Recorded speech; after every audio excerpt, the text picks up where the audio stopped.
Hey guys, tonight we're stepping into a world of shoulder pads, 60-hour work weeks, and the genuinely held belief that sleep was for the weak. 1980s America, where overwork wasn't a warning sign, it was a personality.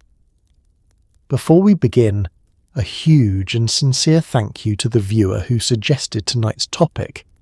Your ideas really do shape what happens here, and this whole thing only grows because of the thoughtful suggestions you keep sending my way. So if you enjoy these late-night journeys, feel free to like the video and subscribe, and if you'd rather drift off with just your ears, everything is now on Spotify too, with the link waiting for you down in the description. And for anyone who wants an even deeper night of rest, the membership unlocks a full 8-hour video, completely uninterrupted with no ads to pull you back from the edge of sleep. Just one long unbroken stretch of calm to carry you all the way through till morning. Now dim the lights, switch on a fan for that soft background hum, get comfortable, and loosen that imaginary power tie before it cuts off circulation to your dreams. Let's pause for a moment. Have you ever wondered what it actually felt like to worship your job? Did people really carry 2 phones, a pager, and a briefcase the size of a small refrigerator? Was there truly a time when bragging about only sleeping 4 hours made you cool instead of concerning? Could you survive a decade where lunch was a competitive sport and vacation was treated like a moral failing? Would you last a single Monday in a world where your worth was measured in billable hours and your boss sincerely believed weekends were optional? And now, congratulations, you've just woken up in 1984, your alarm is screaming, your suit has shoulder pads wider than your doorway, and you're already somehow running late. Good luck. Let's start where every glorious day of 1980s productivity began, the brutal screaming assault of an alarm clock at 5 in the morning. There is no gentle sunrise here, no birdsong, no soothing playlist to ease you into consciousness. Just a plastic box on your nightstand shrieking like it has a personal grudge against your happiness. You slap it silent, swing your legs out of bed, and remind yourself of the decade's favourite lie. The early bird gets the promotion. Somewhere out there, a man in a suit is already jogging, already on his second coffee, already winning. And you refuse to be the person who slept in until 6 like some kind of quitter. The alarm clock itself is a marvel of mild cruelty. It might be a clock radio glowing with angry red numbers, or one of those wind-up torture devices with 2 little bells on top that sound like a fire truck driving directly through your skull. There is no snooze button worth trusting, because trusting the snooze button is the first step toward mediocrity, and mediocrity, you've been told repeatedly, is death. So you rise. Your feet hit the carpet, which is probably some shade of brown or burnt orange, and you stand there for a moment in the dark, wondering why you feel like you were hit by a truck. The answer is simple. You went to bed at 1 in the morning after finishing a report nobody asked for. This is the great unspoken math of the era. Sleep is treated not as a biological necessity, but as a personal weakness, a luxury for people who lack ambition. You've heard the phrase tossed around at the office like gospel, you can sleep when you're dead. Everyone says it with a proud little grin, as though running on 4 hours of rest were a competitive sport rather than a slow-motion medical emergency. It's a bit like bragging that you never change the oil in your car. Sure, it runs for now, but something expensive is quietly grinding itself to dust under the hood. You stumble toward the bathroom and flick on a light bright enough to interrogate a suspect. There, in the mirror, is the face of a warrior, assuming warriors have puffy eyes and the complexion of week-old oatmeal. But no matter. A splash of cold water, a mumbled affirmation, and you're ready to seize the day, mostly because the day has already grabbed you by the collar and started dragging. The truly wild part is that you believe this makes you special. You imagine yourself as one of the disciplined few, the chosen risers, while the lazy masses slumber away their potential. In reality, half the city is doing the exact same thing, standing in identical bathrooms, muttering identical nonsense, all convinced they alone have cracked the secret code to success. It's less a secret and more a shared delusion, the kind that only feels profound at 5 in the morning when your brain hasn't fully switched on yet. Ever tried to feel superior while yawning so hard your jaw pops? It's not easy, but you manage. You tell yourself the exhaustion is temporary, a small toll on the road to greatness. You do not yet understand that the road has no exit, and the toll collectors accept only more of your sleep. So you square your shoulders, or you will once the shoulder pads are on, and prepare to face the morning. And somewhere deep down a very quiet voice suggests that perhaps 6 in the morning wouldn't have killed you. You silence it immediately. Now that you're vertical and vaguely awake, it's time to armor up, because in 1980s corporate America you didn't get dressed. You suited up for war. You reach for the power suit, a garment engineered less for comfort and more for intimidation. The shoulder pads are enormous, wide enough to knock over a co-worker in a narrow hallway. The idea is simple. The bigger your shoulders, the more powerful you look, which is why half the office resembles a fleet of very serious refrigerators. You knot your tie into a perfect triangle, a small noose of ambition, and check yourself in the mirror. You look ready to close a deal, fire someone, or both before lunch. The suit itself is a serious investment, possibly the most expensive thing you own that isn't parked outside. The fabric is a wool blend that promises to breathe but absolutely does not, so by midday you will be quietly marinating inside it. The colour palette is limited to varieties of grey, navy, and a brown, so deep it borders on menacing.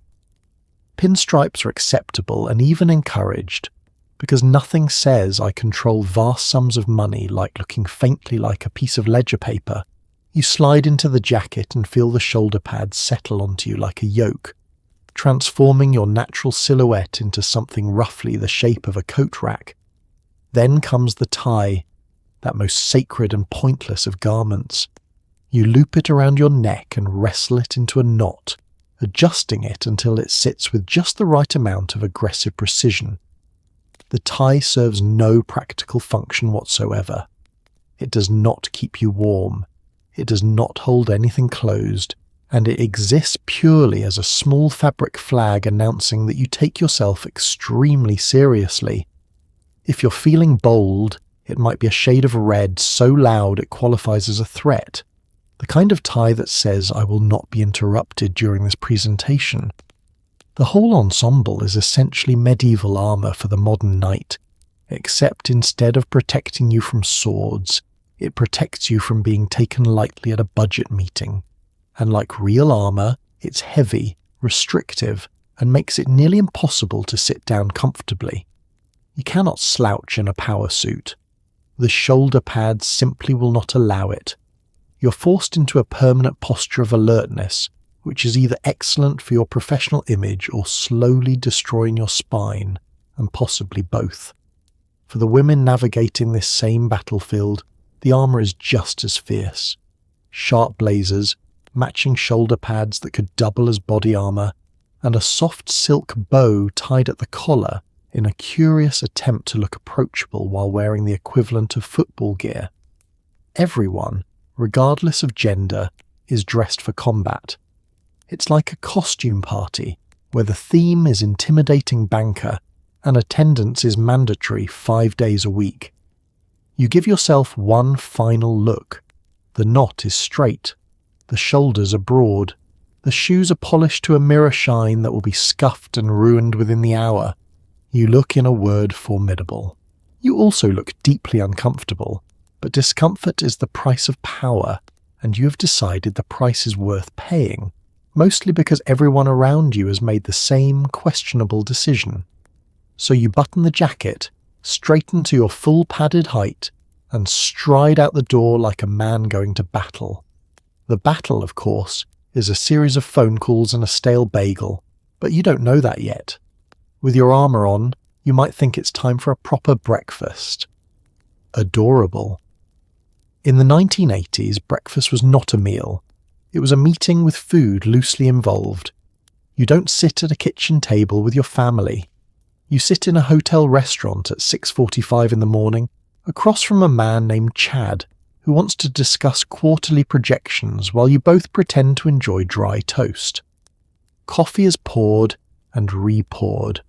Nobody actually eats the eggs. The real nourishment here is aggressive small talk and the quiet terror of falling behind. By the time you leave, you're over-caffeinated, underfed and already tired, and the sun has barely finished rising. The breakfast meeting is a peculiar invention, born from the belief that a day only truly counts if you start working before the birds have finished their own morning routine. Somewhere along the way, someone decided that eating alone was a waste of valuable networking time, and thus the humble morning meal was sacrificed on the altar of productivity. Now you shake hands over orange juice and discuss market share while a waiter hovers, refilling your coffee for the 5th time as your heart begins to flutter in a way that can't possibly be healthy. The setting is almost always a hotel dining room or a diner near the office, all beige walls, potted ferns and the low clink of cutlery. The lighting is soft, the tablecloths are white, and the tension is thick enough to spread on your untouched bagel. Across from you sits a colleague, a client, or a rival, and often it's genuinely unclear which. You smile, you nod, you laugh at a joke that wasn't funny, and you carefully avoid mentioning that you've been awake since 5 and would very much like to go back to bed.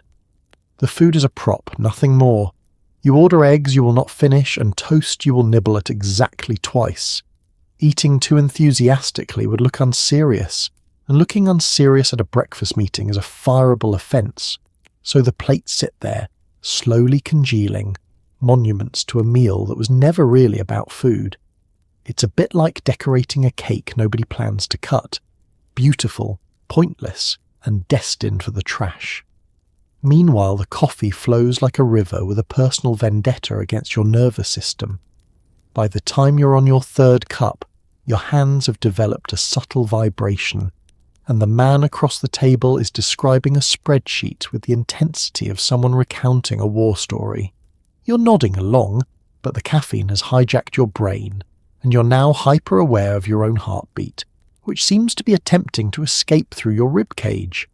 This, apparently, is what winning feels like. There's a certain absurdity to the whole ritual that nobody dares acknowledge. You've woken before dawn, dressed in restrictive armour, and driven across town, all so you can not eat breakfast in the company of someone you don't particularly like. Ever tried to build a business relationship while your stomach growls loud enough to interrupt the conversation? It's a special kind of torment, and everyone in the room is quietly enduring the exact same thing, while pretending they're thrilled to be there. Finally the check arrives, and a small silent battle erupts over who gets to pay for the meal nobody ate. You win, or perhaps you lose, and it goes on the expense account regardless.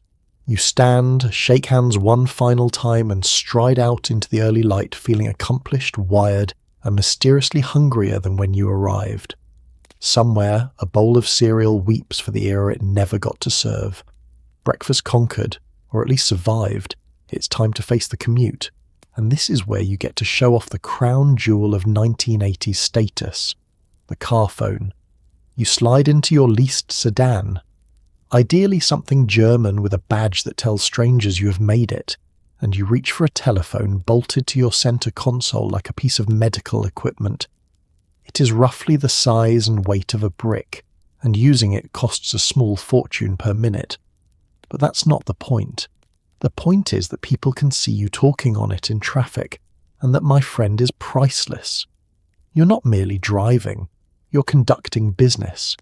The car itself is an extension of your entire personality, which is to say expensive and slightly stressful to maintain.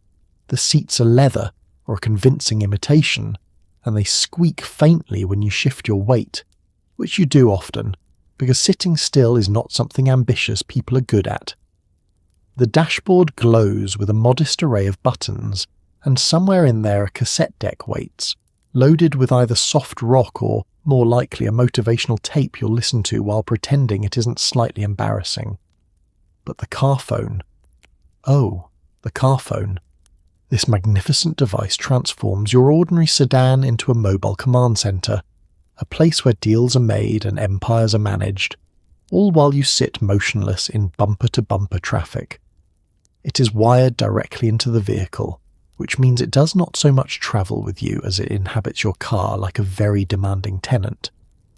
The handset is heavy enough to serve as a weapon in an emergency, and the coiled cord tangles itself into knots that would impress a sailor.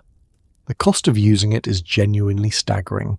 Every minute spent chatting on the car phone burns money at a rate that would make an accountant faint. And yet you use it liberally, sometimes for calls that could easily wait, sometimes for calls that don't strictly need to happen at all, because the phone is not really a communication tool, it's a status symbol on wheels. It's the professional equivalent of a peacock fanning its tail feathers, except the feathers cost several dollars per minute and occasionally drop the call entirely. You dial a number and hold the brick to your ear, doing your best to project the image of a man too important to simply drive. Perhaps you make eye contact with the driver in the next lane, letting them witness your busyness, your relevance, your sheer indispensability. They cannot hear that you're actually on hold, listening to nothing, waiting for a secretary to pick up. From the outside, you are a titan of industry. From the inside, you are a tired man in traffic talking to a dial tone. It's a little like wearing sunglasses indoors. Technically functional, mostly performance, and everyone secretly knows what you're doing. But in this decade, the performance is the whole game. Being seen to work is nearly as valuable as actually working, and sometimes considerably more valuable, because actual work happens quietly at a desk where nobody can admire it. The traffic crawls forward, the meter on your phone bill ticks upward, and you feel, against all reason, powerful. You've turned a mind-numbing 40-minute crawl through congestion into a theatre of your own success. By the time you reach the office parking garage, you've spent the equivalent of a nice dinner on phone calls and accomplished roughly nothing. You hang up the handset with a satisfying clunk, step out of the car and stride toward the building, utterly convinced that the future has arrived and it is bolted to your centre console. You arrive at the office, that great grey cathedral of ambition, and step into a world lit entirely by fluorescent tubes that make everyone look faintly ill. The air hums with the sound of typewriters, ringing telephones, and the low murmur of people pretending to be busier than they are. You navigate a maze of cubicles, those fabric-walled boxes where dreams go to be gently laminated. Somewhere above you, on a higher floor, sit the corner offices with actual windows and actual daylight, occupied by people who got there by doing exactly what you're about to do, sacrificing everything remotely resembling a personal life. You set down your briefcase. The day has begun, and it will not end for a very long time. The fluorescent lighting deserves special mention, because it is genuinely one of the great villains of the era. It hums, it flickers, and it bathes the entire floor in a flat, colourless glow that erases all trace of humanity from every face it touches. Under these lights, a healthy person looks tired, a tired person looks unwell, and an unwell person looks like they should probably be sitting down somewhere with a cool cloth. There is no daylight down here in the cubicle farm. There's only the buzz of the tubes and the slow, dawning realization that you will not see the sun again until the drive home. The cubicles themselves are a marvel of demoralizing design. They're just tall enough to prevent you from seeing your neighbour's face, but not tall enough to prevent you from hearing every single word of their phone calls, their sighs, and their unwrapping of a suspiciously crinkly snack. The walls are covered in a scratchy fabric the colour of oatmeal or sad mustard, perfect for pinning up motivational posters of eagles and mountains that insist you can achieve anything. You cannot, in fact, achieve anything meaningful in a cubicle, but the eagle believes in you, and that's what counts. The soundscape is a constant low roar of activity. Typewriters clack, telephones trill, printers grind, and somewhere a fax machine screams like it's being fed into a shredder. People walk briskly between the cubicles carrying papers, mostly to look occupied, because looking occupied is a full-time job in itself. It's a bit like a beehive, if the bees were all mildly anxious about their performance reviews and none of them were entirely sure what they were producing. You settle into your assigned box and survey your little kingdom. A desk, a chair with questionable lumbar support, a telephone, a stack of papers, and a small framed photo of loved ones you will not see much of this week. This is your home for the next 12 hours, possibly longer, and you've decorated it with the desperate optimism of someone who spends more waking time here than anywhere else on earth. And always, there is the pull of the upper floors. Up there, past the elevators, live the executives in their corner offices, with real windows framing real views of the city and doors that actually close for privacy. Everyone down in the cubicles gazes upward with a mixture of envy and hope, believing that if they just work hard enough, stay late enough, and smile at the right people, they too might one day escape the fluorescent purgatory and ascend to the promised land of natural light. The cruel joke, of course, is that the corner office comes with even more work, even longer hours, and even less of a life. But nobody wants to hear that at 9 a.m. So you crack your knuckles, pick up the first paper on the stack, and dive in. A small padded warrior in a temple built entirely of ambition, coffee stains and fluorescent light that has never once flattered a single human being who stood beneath it. Before anything else can happen, you need coffee, because in the 1980s, coffee wasn't a beverage. It was the entire circulatory system of corporate America. Forget delicate little cups with foam art. This is a burnt, bitter sludge brewed in a communal pot that has not been properly cleaned since the Carter administration. You pour yourself a cup, then another, then lose count somewhere around the fourth. The break room is where deals are whispered, gossip is traded, and someone is always complaining that a colleague drank the last of the pot without making more. The single greatest workplace crime of the decade. Your hands are shaking slightly, but you tell yourself that's just focus. The office coffee maker is a sacred and terrifying appliance. It sits on a counter in the break room, glass carafe stained a permanent shade of brown, hot plate crusted with the burnt residue of 1,000 forgotten pots. The coffee it produces bears only a passing resemblance to the drink enjoyed in civilized settings. It is dark, acidic and aggressive, with a flavour best described as electrical fire meets regret. But it contains caffeine, and caffeine is the only thing standing between you and a face-first collapse onto your keyboard, so you drink it gratefully. There is no artistry to office coffee, none of the ritual and reverence you might find today in a cafe where a beverage costs as much as a small meal. This is fuel, plain and simple, brewed by the gallon and consumed with the joyless efficiency of a machine topping up its oil. You add powdered creamer that dissolves into little floating clumps, and if you're feeling fancy, a packet of sugar that does nothing to improve the taste, but at least gives your shaking hand something to do. The break room where this magic happens is the true beating heart of office culture. Far more important than any conference room. Here, beside the sputtering coffee maker and the refrigerator full of mislabeled leftovers, the real business of the day unfolds. Gossip flows freely, alliances are formed, and secrets are traded in hushed tones while everyone pretends to be simply refilling their mugs. It's a bit like a watering hole on the savannah, where all the animals gather to drink and warily size one another up. And then there is the sacred law of the pot. It is universally understood, though never officially written down, that if you take the last cup of coffee, you must brew a fresh pot. To drain the carafe and walk away, leaving nothing but a scorched brown puddle for the next weary soul, is a betrayal of the highest order. Wars have nearly started over this. Reputations have crumbled. Someone will inevitably storm into the break room, discover the empty pot, and announce to no one in particular that they simply cannot believe this has happened again. It happens every single day. By your fourth cup, or perhaps your fifth, the caffeine has begun its work in earnest.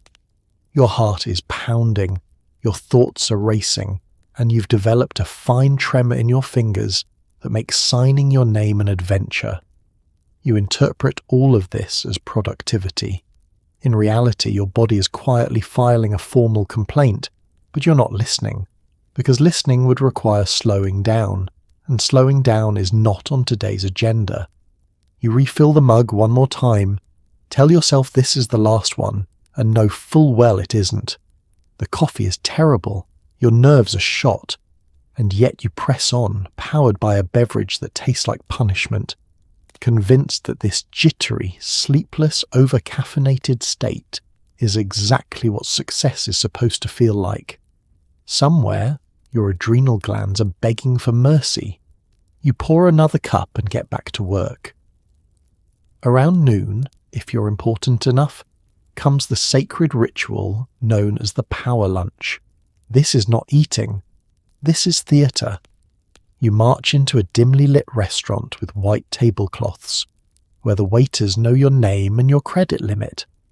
You order something expensive, drink something stronger than you probably should for a Tuesday afternoon, and spend 90 minutes flattering, negotiating, and quietly sizing up the person across the table. The food is almost beside the point. Whoever grabs the check wins a mysterious game that nobody fully understands, and it all goes on the expense account anyway, which means the company is technically buying your third martini. Productivity has never looked so hungover. The restaurant chosen for a power lunch is never a casual affair. It is a place of hushed conversation and heavy leather chairs, where the menus have no prices because if you have to ask, you don't belong there. The lighting is dim, the carpet is thick, and the walls are panelled in dark wood that has absorbed decades of important-sounding conversations. Waiters glide between tables with the practiced discretion of people who have overheard more corporate secrets than any journalist alive. You arrive and are greeted by name, which is half the point. Being recognised by the maître d' is a signal to everyone within earshot that you are a regular, a person of standing, someone who lunches here often enough to have a favourite table. You're led to that table with ceremonial gravity, and you settle in across from your guest, whether client, rival, or the strange hybrid of both that this decade produced in such abundance. The ordering is its own performance. You reach for something rich and expensive, a steak perhaps, or seafood flown in from somewhere far away, because ordering a modest salad would suggest a modest ambition, and ambition is the one thing you cannot afford to appear to lack. Then comes the drink, and here the decade truly reveals itself. A martini at midday is not merely acceptable, it is practically expected. You sip it with the confidence of a man who does not have 5 hours of work waiting for him back at the office, which is a bold posture given that you absolutely do. The conversation is a delicate dance of flattery and manoeuvring. You compliment your guest's recent success, agree enthusiastically with their opinions, and slowly steer toward whatever it is you actually want from them. Meanwhile, they're doing precisely the same thing to you. It's a bit like two chess players who are both also trying to pickpocket each other, all while smiling warmly and passing the breadbasket. The food, when it arrives, is magnificent and largely ignored. You take a few bites between talking points, more focused on the deal than the dinner. This is the strange truth of the power lunch. The meal is the least important part of the meal. You could be negotiating over a bowl of cold soup, and the outcome would be identical. The food is simply the stage upon which the real drama plays out. Then comes the climactic moment, the battle for the check. When the leather folder arrives, both parties reach for it with theatrical urgency, insisting, protesting, waving hands. Grabbing the check is a power move, a way of asserting dominance and generosity in one smooth gesture, even though everyone knows it will be reimbursed by the company before the week is out. You win the skirmish, sign with a flourish, and feel a small surge of triumph over a lunch you barely tasted. You rise, shake hands, and stagger back into the afternoon sunlight, pleasantly buzzed and mildly overfed, to spend the rest of the day trying to focus through a gentle gin fog. It's a miracle any business got done at all. Somehow, it did. Now let's talk about the great obsession that powered this entire circus. Climbing the corporate ladder. Every single person in this building, from the mailroom to the boardroom, is quietly plotting their ascent toward the mythical corner office. It has windows on two sides, a leather chair, and a nameplate that whispers you matter.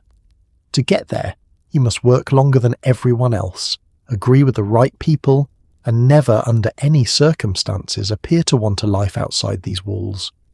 The ladder is tall, the rungs are greasy, and there is always some ambitious 26-year-old below you doing sit-ups at his desk. You climb anyway, because in the 1980s standing still was practically the same as falling. The corner office is the holy grail, the promised land, the single most coveted piece of real estate in the entire building.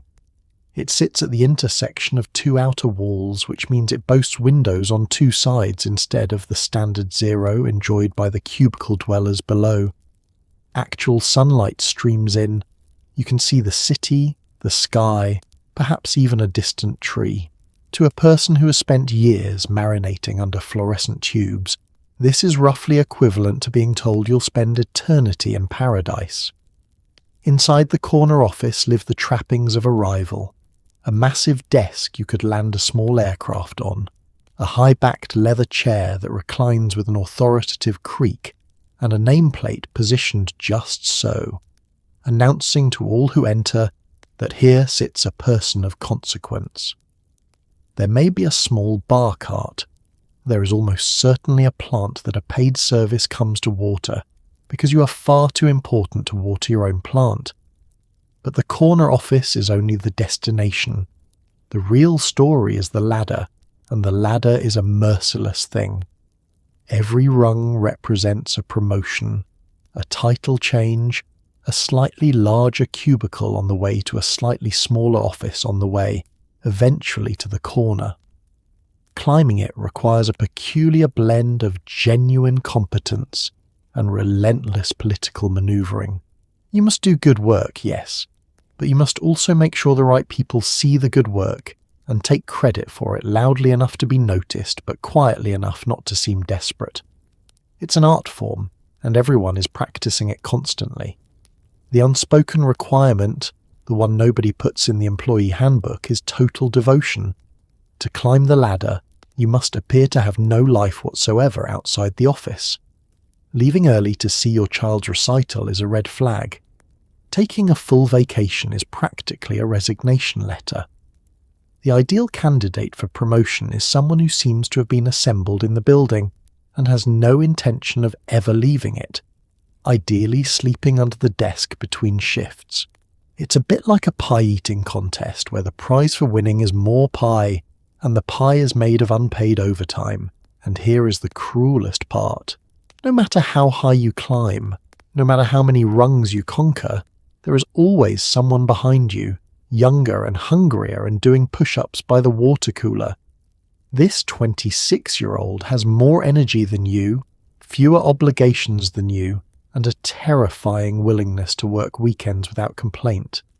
Every time you glance over your shoulder, there they are, gaining. So you cannot rest, you cannot coast.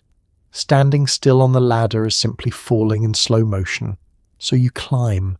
You stay late, you agree with the boss, you sacrifice birthdays and weekends and quiet evenings, all for the promise of that sunlit corner and its two glorious windows. And if you ever do reach it, you'll discover that the view is lovely, the chair is comfortable, and you're now working even more hours than before. But at least you can see the tree. If there is one thing 1980s corporate culture perfected, It was the art of holding a meeting about the meeting you would later hold to plan the next meeting. You file into a windowless conference room where someone has wheeled in an overhead projector, that magical device that displays blurry transparencies onto a screen while gently roasting the presenter in its heat.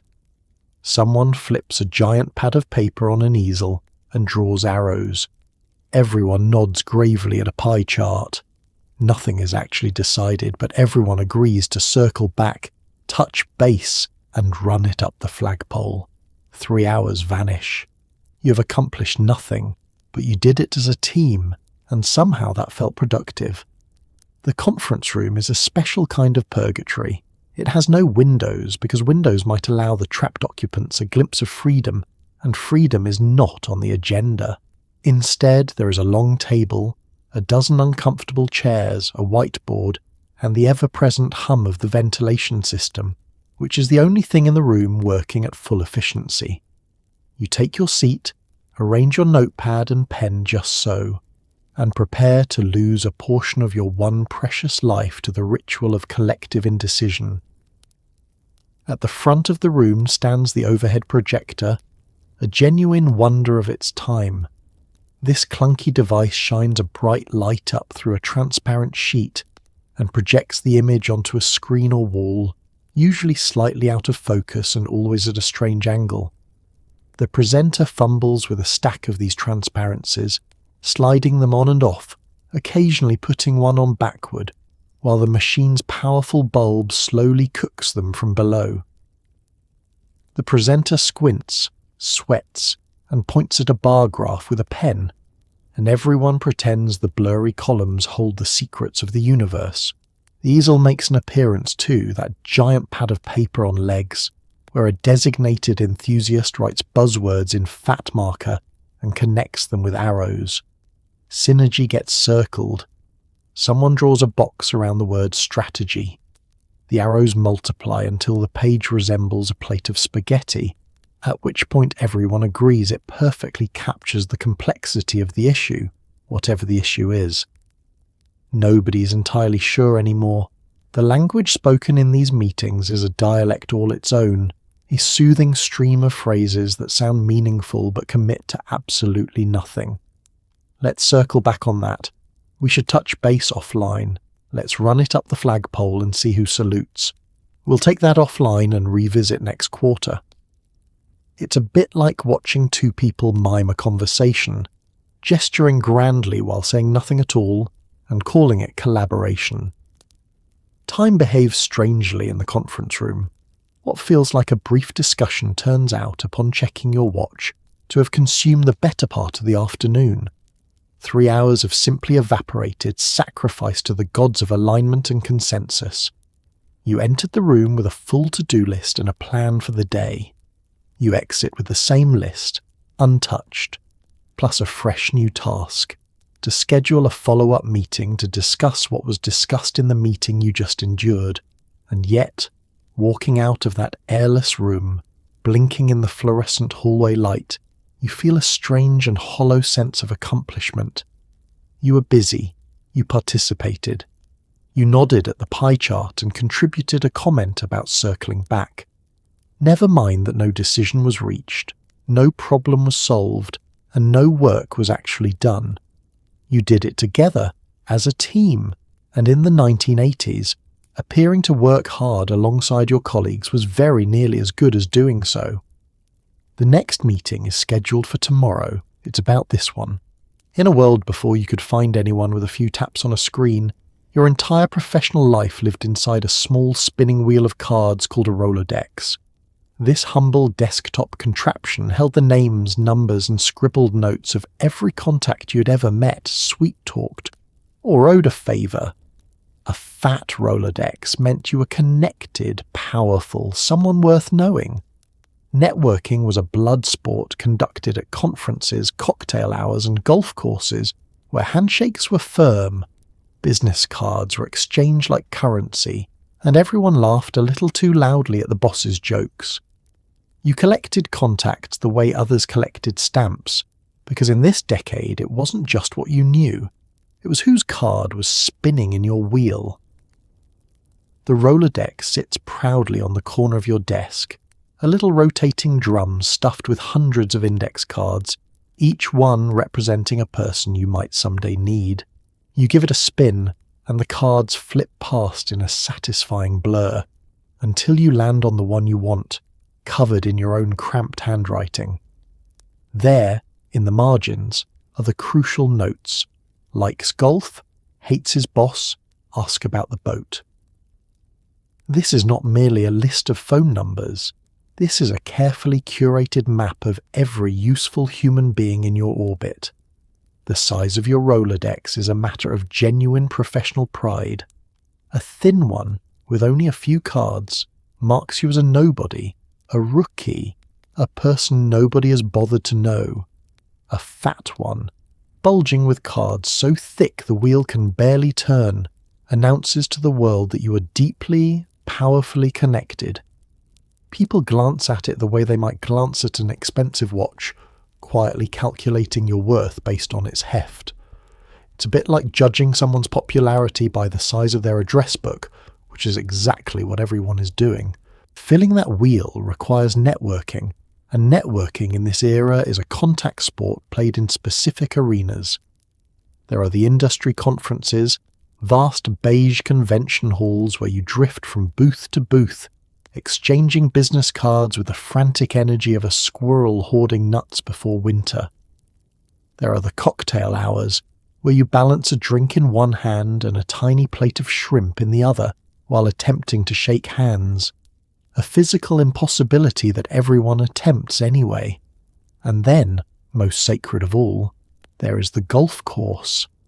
An astonishing amount of the decade's business is conducted across 18 holes of manicured grass, where deals are struck between putts and relationships are cemented in the clubhouse afterward. The golf itself is almost irrelevant, much like the food at a power lunch. What matters is the 4 uninterrupted hours of bonding, the shared frustration over a bad shot, and the strategic decision to let the important client win by exactly 1 stroke.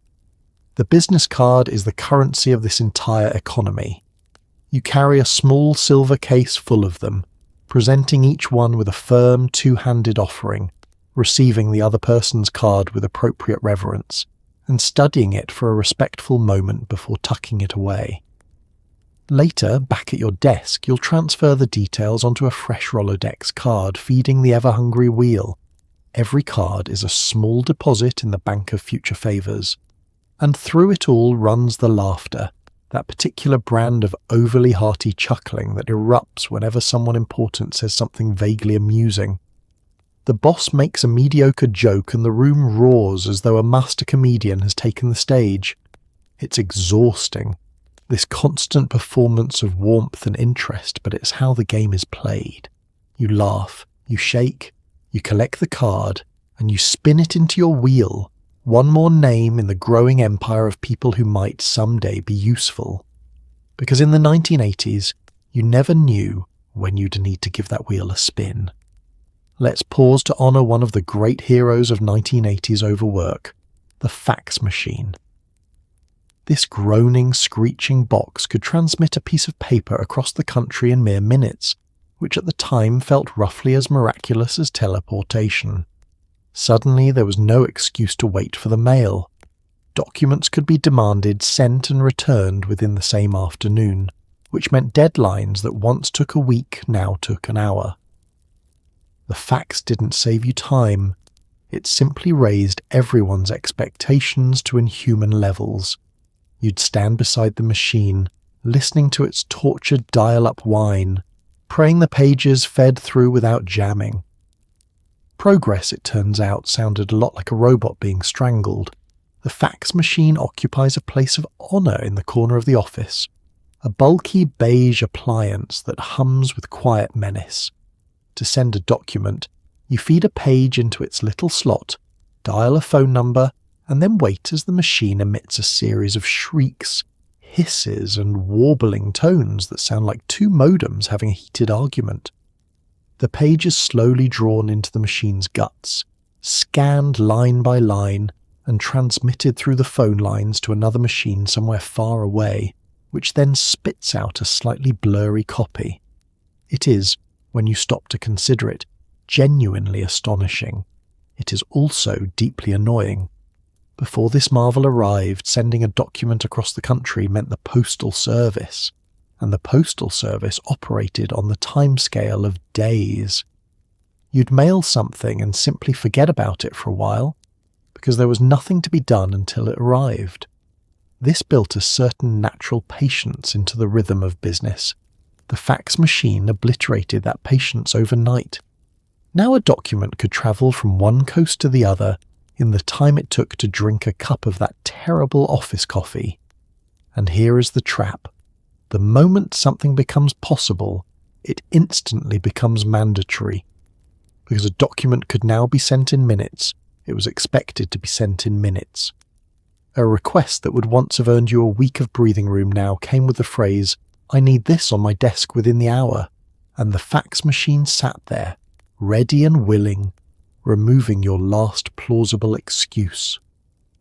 The technology that promised to make life easier had instead made it dramatically more frantic. It's a bit like inventing a faster horse and then being asked to deliver twice as many letters. The machine itself is a temperamental beast. It jams constantly, chewing pages into accordion-folded ruin at the worst possible moments. The paper it uses is often that slippery, curling thermal stock that fades over time and rolls itself into a tube the instant you set it down. You'll stand there, feeding pages one at a time, coaxing the stubborn device, whispering encouragement to a machine that cannot hear you and would not care if it could. There is a particular anxiety unique to the fax, the not knowing. You send your pages off into the electronic void and then wait for the confirmation sheet to print, that little slip of paper declaring the transmission a success. Until it arrives, you have no idea whether your urgent document reached its destination or vanished forever into a wrong number, where a very confused stranger is now holding your quarterly projections. By the end of the decade, the fax has become so central that entire deals hinge on it, contracts flying back and forth with signatures scrawled and retransmitted until the pages are grey with degradation. You've grown so accustomed to its screeching that you barely hear it anymore. But make no mistake, this humble box has quietly rewired the entire tempo of your working life. It sped everything up, and in doing so, it made sure you would never again enjoy the luxury of waiting. Progress arrived, and it sounded like a strangled robot, and it wanted everything by 3 o'clock. Somewhere in the early part of the decade, a strange beige box arrived on desks across America and quietly changed everything. The personal computer. It hummed. It glowed with an eerie green or amber screen, and it made the same clacking noise as a typewriter while doing considerably more. You learn to navigate spreadsheets that stretch endlessly sideways, entering numbers into little glowing cells until your eyes water. There is no mouse yet for most of you, just a blinking cursor and a manual thicker than a phone book. When it crashes, and it crashes often, hours of work vanish into the void with a soft electronic sigh. But you're told this machine is the future, so you smile, save frequently, and try not to weep openly at your workstation. The personal computer arrives not with fanfare but with a heavy thud as 2 delivery men wrestle a box the size of a small oven onto your desk. Inside is the machine itself, beige and boxy, and radiating an air of expensive importance, plus a monitor that weighs roughly as much as you do, and a keyboard that clacks like a woodpecker on amphetamines. You plug it all in, flip the switch, and are rewarded with a low hum, a flicker, and a glowing cursor blinking patiently on an otherwise empty screen. Now what? Learning to use it is a humbling experience for a grown professional. There are no friendly icons, no gentle guiding hand, just a blank prompt awaiting mysterious typed commands you do not yet know. The manual that came with it is thicker than a big city phone book, and written in a language that appears to be technically English while making no sense whatsoever. You flip through it, growing steadily more convinced that you're too old for this, until a younger colleague takes pity and shows you which keys to press. The great revelation, the thing that justifies this beige monstrosity, is the spreadsheet. Here, on a grid of glowing cells that stretches off endlessly in every direction, you can enter numbers and the machine will do arithmetic for you instantly without complaint. To someone who has spent years hunched over a calculator and a ledger, this is nothing short of sorcery. You type in a column of figures, press a key, and a total appears as if by magic. You feel briefly like a wizard, right up until you make one small mistake and the entire calculation goes haywire. The screen glows in a colour that does not exist in nature, either a radioactive green or a sickly amber, and staring at it for hours leaves your eyes dry, aching, and vaguely convinced they can still see the cursor blinking when you close them at night. There is no mouse to help you, at least not yet for most of you.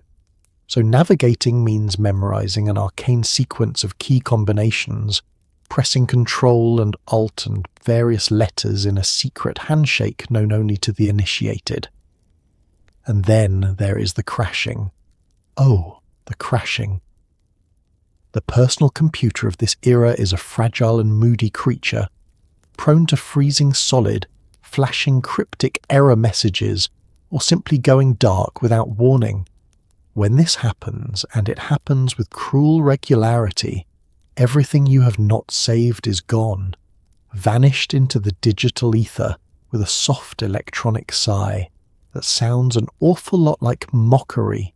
You'll have spent an hour entering data, and in an instant it evaporates, leaving you staring at a blank screen and contemplating your life choices. It's a bit like building a sandcastle right at the waterline and being surprised every single time when the tide comes in. So you learn the great commandment of the computer age. Save early, save often, save as though your very sanity depends on it. Because it does. You hit that save key with the twitchy compulsion of a superstitious gambler. And despite the crashes, the eye strain, the incomprehensible manual, you press on, because everyone insists this humming beige box is the future. You're not entirely convinced, but you smile, save one more time for good measure, and keep typing into the glowing void. If your body belonged to the company, your time belonged to a small leather book you guarded with your life. The Filofax. This was no ordinary planner. It was a fat ringed binder stuffed with calendars, contacts, to-do lists, and little laminated cards, and it announced to the world that you were a person of importance with somewhere to be at all times. Losing it was a catastrophe roughly equivalent to losing a limb.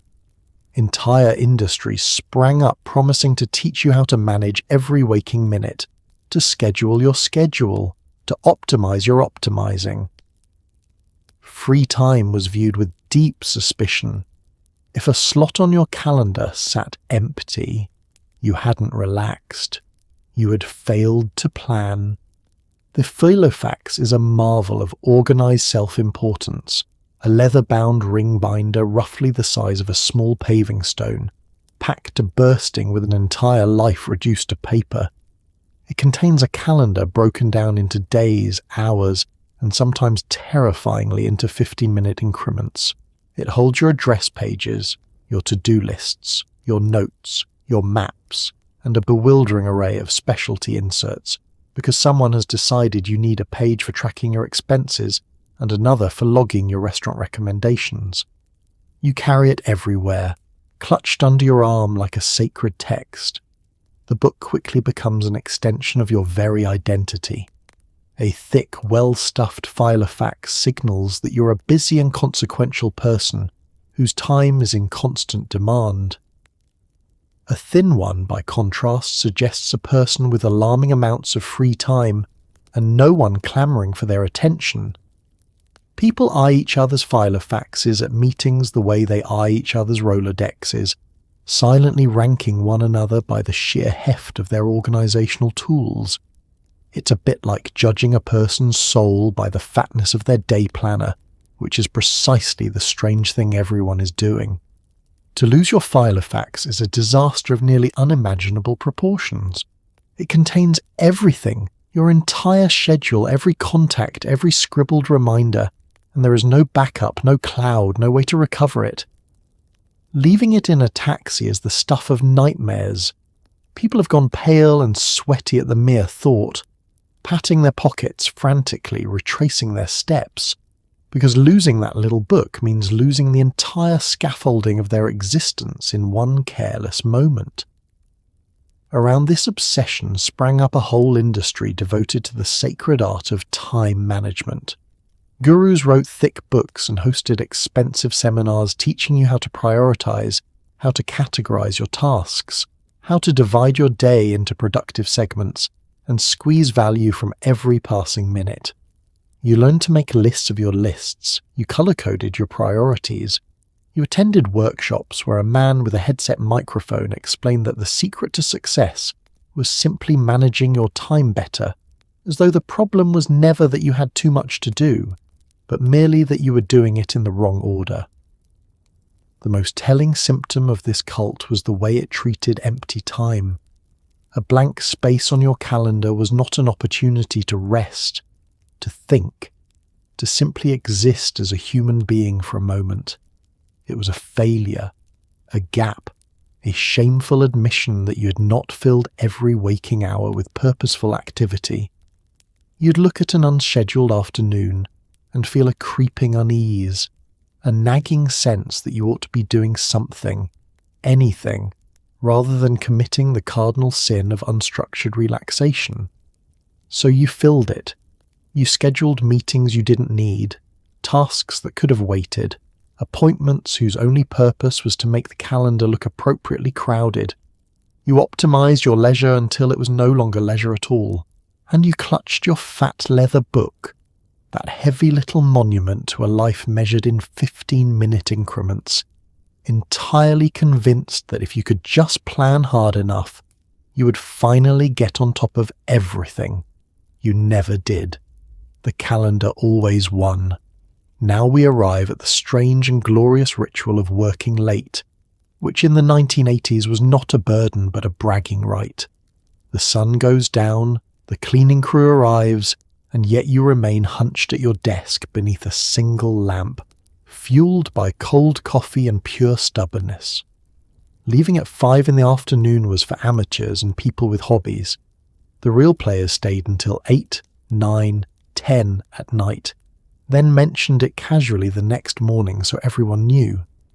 Exhaustion became a status symbol. The more depleted you looked, the more devoted you seemed. You sincerely believed that sleep was something you could catch up on later, ideally sometime around retirement. As the workday officially ends, a curious thing happens across the office.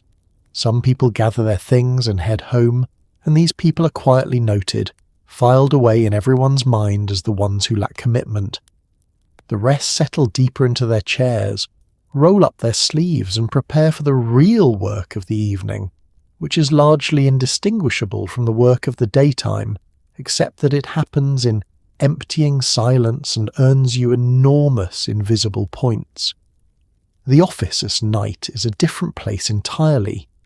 The overhead fluorescents have been dimmed or switched off in the unoccupied sections, leaving pools of light around the desks of the faithful. The cleaning crew moves through with their vacuums and carts, occasionally giving you a knowing nod, the nod of people who have seen many a soul chained to a desk long past any reasonable hour. Your coffee has gone cold in its mug, but you drink it anyway, because warmth is a luxury and the caffeine still technically works. The strange genius of the era was to transform this self-inflicted suffering into a competition. Staying late was not something you did quietly and resented. It was something you did loudly and advertised. The next morning, over the communal coffee pot, you would mention ever so casually that you didn't leave until nearly 10, that you were the last one out, that you practically had to be dragged from your desk, and your colleagues would nod with respect and then quietly resolve to stay even later that evening, just to reclaim the crown. This turned exhaustion itself into a trophy. The dark circles under your eyes, the rumpled suit, the 1,000-yard stare of the chronically sleep-deprived, all of it became visible proof of your dedication. Looking tired meant you were working hard. Looking rested meant you were slacking. It was an upside-down world where health was suspicious and depletion was admirable, where the sickest-looking person in the room was often the most celebrated. It's a bit like awarding a medal to whoever hits themselves in the head with a hammer the most times, and everyone lining up eagerly for a swing. The foundational belief propping up this madness was that sleep didn't really matter, that it was optional, a weakness to be overcome by the sufficiently ambitious. You could get by on 4 hours, you told yourself, and make up the difference someday in the distant future. Rest was something you'd get around to eventually, perhaps when you retired, perhaps when you were dead. In the meantime, there was work to be done, and doing it while visibly wrecked was simply part of the job. So you sat there under your single lamp, the building silent around you, your eyes burning and your back aching, feeling profoundly virtuous. You were a warrior. You were a titan. You were, in point of fact, a very tired person, doing tasks that could easily have waited until morning, but nobody was around to point that out, and you wouldn't have listened anyway. You'd catch up on sleep later. You always would. Later never quite came, but the badge of honour stayed pinned to your rumpled chest, and that felt like enough. Just when you thought you might escape the office by physically leaving it, along came a tiny plastic tyrant clipped to your belt, the pager, affectionately known as the beeper. This little device existed for one purpose, to remind you that you were never, ever truly off duty. It would chirp at dinner, buzz during your kid's recital, and vibrate ominously in the middle of the night, displaying a phone number you are now expected to call immediately. Being reachable at all hours wasn't seen as an intrusion. It was seen as a privilege, proof that you mattered enough to be interrupted. You wore that beeper like a badge, blissfully unaware that you had voluntarily attached a leash to your own waistband. The beeper is a small rectangular device, roughly the size of a matchbox, that clips onto your belt where everyone can see it. It has a tiny screen capable of displaying nothing but numbers, and its entire function in the world is to receive a signal, emit a shrill electronic chirp, and show you a phone number. That's it. That is the whole of its purpose. And yet this humble little gadget managed to colonize every corner of your life with breathtaking efficiency. Before the beeper, leaving the office meant something. When you walked out those doors, you were genuinely gone, unreachable, temporarily returned to yourself and your own life. Whatever crises erupted in your absence simply had to wait until morning. The beeper obliterated this sanctuary. Now the office could reach out and tap you on the shoulder anywhere, at any time, dragging your attention back to work no matter where your body happened to be. And it did, constantly, at the worst possible moments. It would chirp during a quiet dinner, the number of your boss glowing accusingly on its little screen. It would buzz in the middle of your child's school recital, forcing you to duck out into the hallway to find a payphone. It would vibrate on your nightstand at 3 a.m, jolting you awake with the electronic equivalent of a cold bucket of water, displaying a number you were now obligated to call, because the whole point of the beeper was that when it summoned you, you responded. Here is the truly remarkable part. People wanted these things. Being paged was not resented. It was a source of pride. To have a beeper going off during dinner meant you were important, indispensable, a person whose expertise was so vital that the world could not function without occasionally interrupting your meal. You'd glance down at the buzzing device with a theatrical sigh, mutter something about how the office simply couldn't manage without you, and secretly feel enormously pleased that you were needed. It's a bit like being delighted that your phone won't stop ringing, mistaking the noise for love. The genius and horror of it was how willingly everyone submitted. Nobody forced you to wear the beeper. You clipped it on yourself every morning and carried it everywhere, voluntarily tethering your peace of mind to a device that could summon you at any moment. You handed over your evenings, your weekends, your sleep, all for the flattering illusion that being constantly available made you valuable rather than simply exhausted. The result was a life with no true off switch. There was no moment, waking or sleeping, when you could fully relax because the beeper might chirp at any second, and when it did, you had to respond. You'd feel a phantom buzz on your hip even when it wasn't there, patting your belt anxiously to check. You had, in your eagerness to be indispensable, fastened a leash to your own waist and handed the other end to your employer, then thanked them for the privilege, and the beeper chirped on day and night, a tiny plastic monument to the death of the day off. Overwork wasn't confined to a single city, of course. To truly prove your dedication, you had to suffer at high altitude too. Business travel in the 1980s meant sprinting through airports in a full suit, clutching a garment bag and a briefcase, catching the dreaded red-eye flight so you could land at dawn and head straight into a meeting without sleeping. You collected frequent flyer miles the way medieval knights collected battle scars. Hotel rooms blurred together into one endless beige corridor of tiny soaps and lonely room service trays.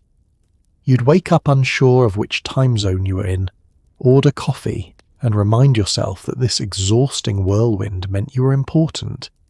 Deep down, you missed your own bed terribly. The airport is your natural habitat now, a place you move through with the grim efficiency of a soldier who has done this 1,000 times. You know exactly which gate is farthest from security, which terminal has the good coffee, and how to sprint in dress shoes while holding a garment bag over one shoulder without dropping your briefcase.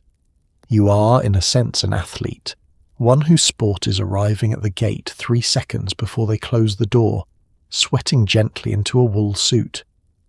The red-eye flight is the true test of the travelling professional's mettle. This is the overnight flight, the one that departs late at night and lands at the crack of dawn, and it exists for one reason: to allow you to squeeze another working day out of the calendar by sacrificing your sleep to the airline gods. You board bleary and hopeful, imagining you might rest, and then you spend the next several hours wedged into a seat designed by someone who's never possessed a human spine, listening to a stranger snore 2 rows back. You do not sleep. Nobody sleeps on the red-eye, not really. You drift in and out of a shallow, uncomfortable half-consciousness, jolted awake by turbulence, by the drink cart, by the sudden and unwelcome flood of cabin lights, and then, just as your body begins to seriously consider the possibility of rest, the plane lands, the sun rises, and you stumble off into a strange airport in a strange city with a meeting scheduled in 90 minutes, and no clear memory of what day it is. The frequent flyer miles pile up like trophies, and you display them with the same quiet pride you attach to everything else that cost you your health. Look how much I travel, the miles seem to say. Look how needed I am in cities across this great nation. You compare your status level with colleagues the way children compare stickers, feeling a genuine surge of accomplishment at having achieved gold or platinum, a designation that mostly means you have spent an alarming portion of your life in a pressurized metal tube. The hotels blur together into a single endless beige room, the same forgettable carpet, the same landscape painting bolted to the wall, the same tiny wrapped soaps you pocket out of some instinct you don't fully understand. You order room service and eat alone, watching the news, a lonely tray of overpriced food, your only company in yet another interchangeable city. You wake in the night and cannot immediately recall where you are, groping for the light switch in the wrong place, disoriented and briefly unmoored from your entire life. And through the fog of exhaustion and jet lag, you tell yourself the story that keeps you going. This is what success looks like. All this suffering, this sprinting and sleeplessness and solitary dining, means you're a person of consequence, in demand, essential. But in the quiet dark of the hotel room, with the air conditioner humming and a strange city glowing outside the window, a small honest voice admits what you cannot say aloud in daylight. You miss your own bed. You miss your own home. You'd give a great many frequent flyer miles to sleep just once in a place that felt like yours.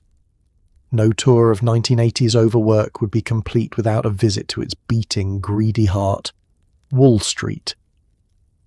Here, on trading floors that roared like coliseums, young men in suspenders screamed into telephones, waved paper tickets, and made or lost fortunes before their morning coffee cooled. The unofficial motto of the era, that greed was somehow good, hung in the air like cologne.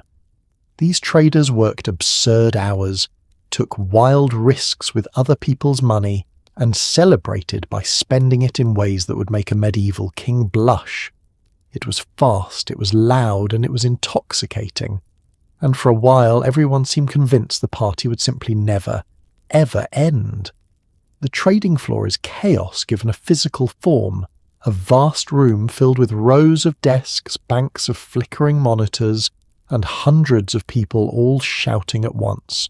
The noise is overwhelming, a constant roar of voices ringing phones and the frantic energy of enormous sums of money changing hands every second.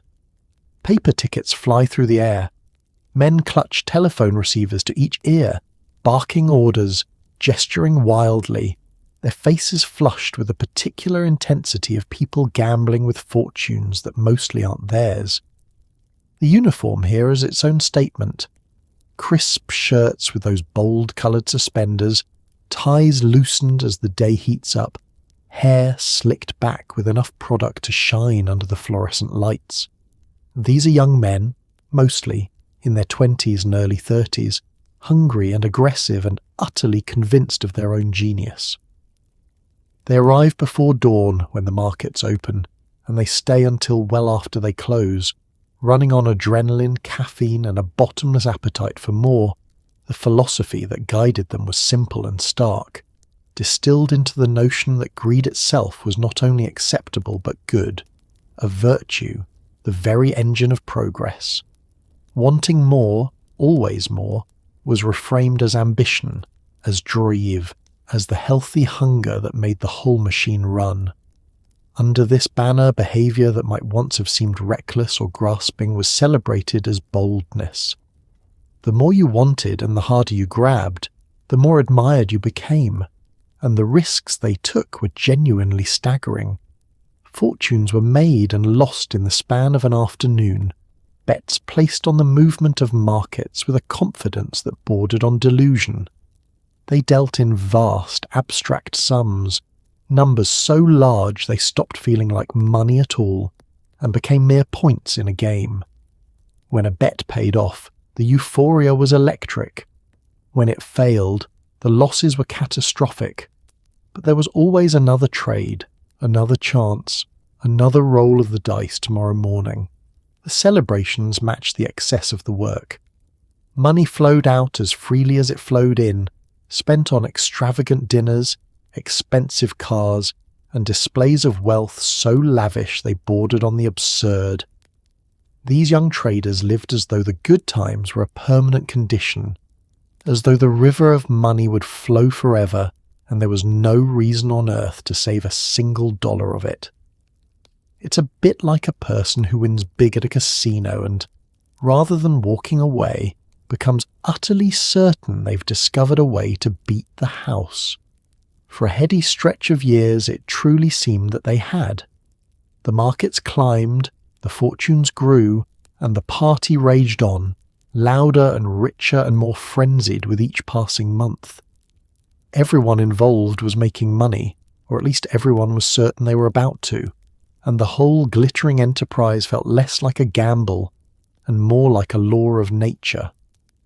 The intoxication was total. Nobody wanted to consider that a party this wild might eventually require a morning after. But mornings after have a way of arriving whether you consider them or not, and this one was coming. Let's gently address the uncomfortable open secret humming beneath all this frantic energy. Running on 4 hours of sleep and endless ambition takes a chemical toll, and the 1980s had its stimulants of choice. For most, it was simply oceans of coffee and cigarettes, the twin engines of the overworked office, keeping shaky hands moving and heavy eyelids open. But in certain fast-moving corners, especially the high-pressure world of finance, harder substances quietly circulated, sold to the exhausted as fuel for winners and a way to keep pace in a race that never slowed down. The crash, in every sense of that word, always came later. But nobody in the moment wanted to think about later. Let's be honest about the machinery keeping this whole exhausted enterprise upright. A human body cannot run indefinitely on 4 hours of sleep and sheer willpower, no matter how many motivational tapes it has listened to.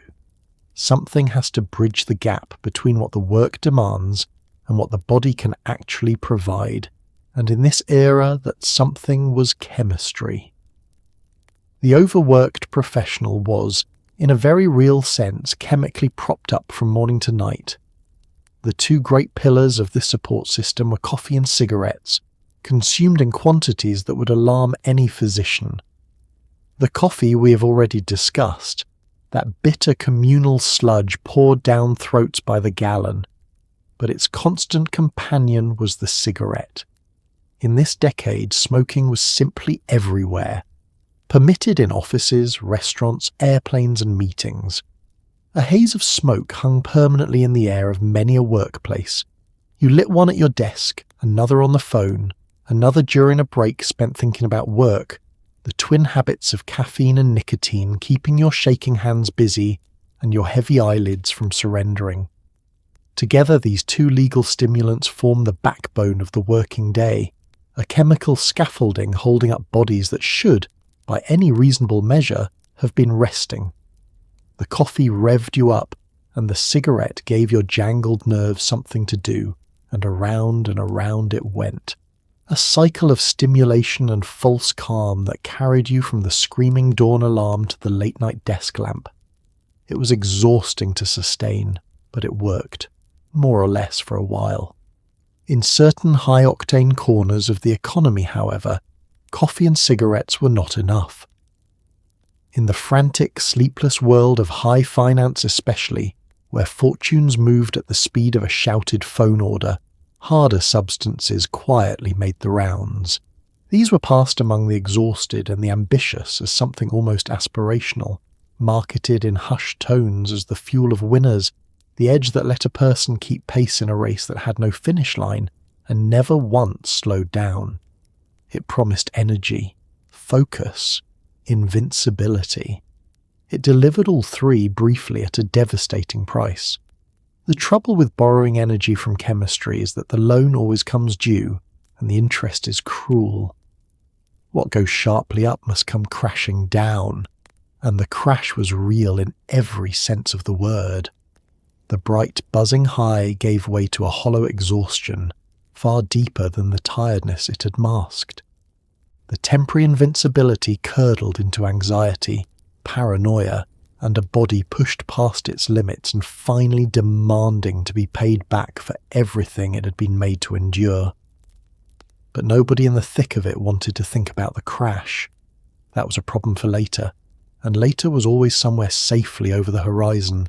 In the moment there was only the next deadline, the next trade, the next impossible demand and whatever it took to meet it. So the coffee flowed, the cigarettes burned, and in certain rooms the harder stuff circulated, all in service of a pace no human being was ever built to sustain. The bill for all this borrowed energy was quietly accumulating in the background, and it would eventually be presented in full. It always is. When your own willpower inevitably flagged, an entire industry stood ready to scream it back to life. The 1980s were the golden age of the motivational guru. Charismatic figures who filled arenas and sold cassette tapes, promising to unlock your hidden potential. You'd pop one into your car stereo during the commute, and let a booming voice inform you that you were capable of anything, that limits were illusions, that winners simply wanted it more. Self-help books with bold one-word titles flew off the shelves. You underlined passages, attended seminars, and repeated affirmations in the bathroom mirror. The message was always the same and always seductive. You weren't tired, you just hadn't unleashed the champion within yet. The motivational guru is a peculiar and powerful figure of the era, a person whose entire profession consists of standing on a stage and shouting inspiring things at exhausted people who have paid handsomely for the privilege. They're charismatic, tanned, and impossibly energetic, pacing back and forth with a microphone, radiating a confidence so total it borders on the supernatural. They fill arenas, actual arenas, with thousands of eager attendees hungry to be told that greatness is within their reach if they simply want it badly enough. Their primary product, aside from the seminars themselves, is the cassette tape. You buy these tapes in sets, glossy boxes promising to transform your life in 30 days, and you feed them into your car stereo during the morning commute. As you crawl through traffic clutching your car phone, that booming, relentlessly positive voice fills the vehicle, informing you that limits exist only in your mind, that you're the architect of your own destiny, that the only thing standing between you and total success is your own insufficient desire. The self-help books multiply on the shelves, thick volumes with bold, confident, usually one-word titles that promise power, wealth, and unlimited achievement. You buy them, you read them on the red-eye flights, you underline the passages that stir something in your weary heart. You dog-ear the pages about visualization and goal setting, and the awesome power of positive thinking. Your nightstand becomes a small tower of these books, most of them read halfway before the next one arrived to replace them, and you practice the techniques because the gurus insist that practice is everything. You stand before the bathroom mirror in the morning and repeat affirmations, telling your bleary reflection that you are confident, that you are unstoppable, that today is your day. You visualize success, picturing the corner office, the promotion, the applause. It feels slightly absurd muttering to yourself in the mirror while your eyes are still puffy from 4 hours of sleep, but the tapes promised it would work, so you press on. The genius of the whole enterprise, and also its quiet cruelty, is the way it reframed your exhaustion. You were not tired, the gurus explained. You were not overworked, not depleted, not running your body into the ground. You had simply failed to unleash the champion within.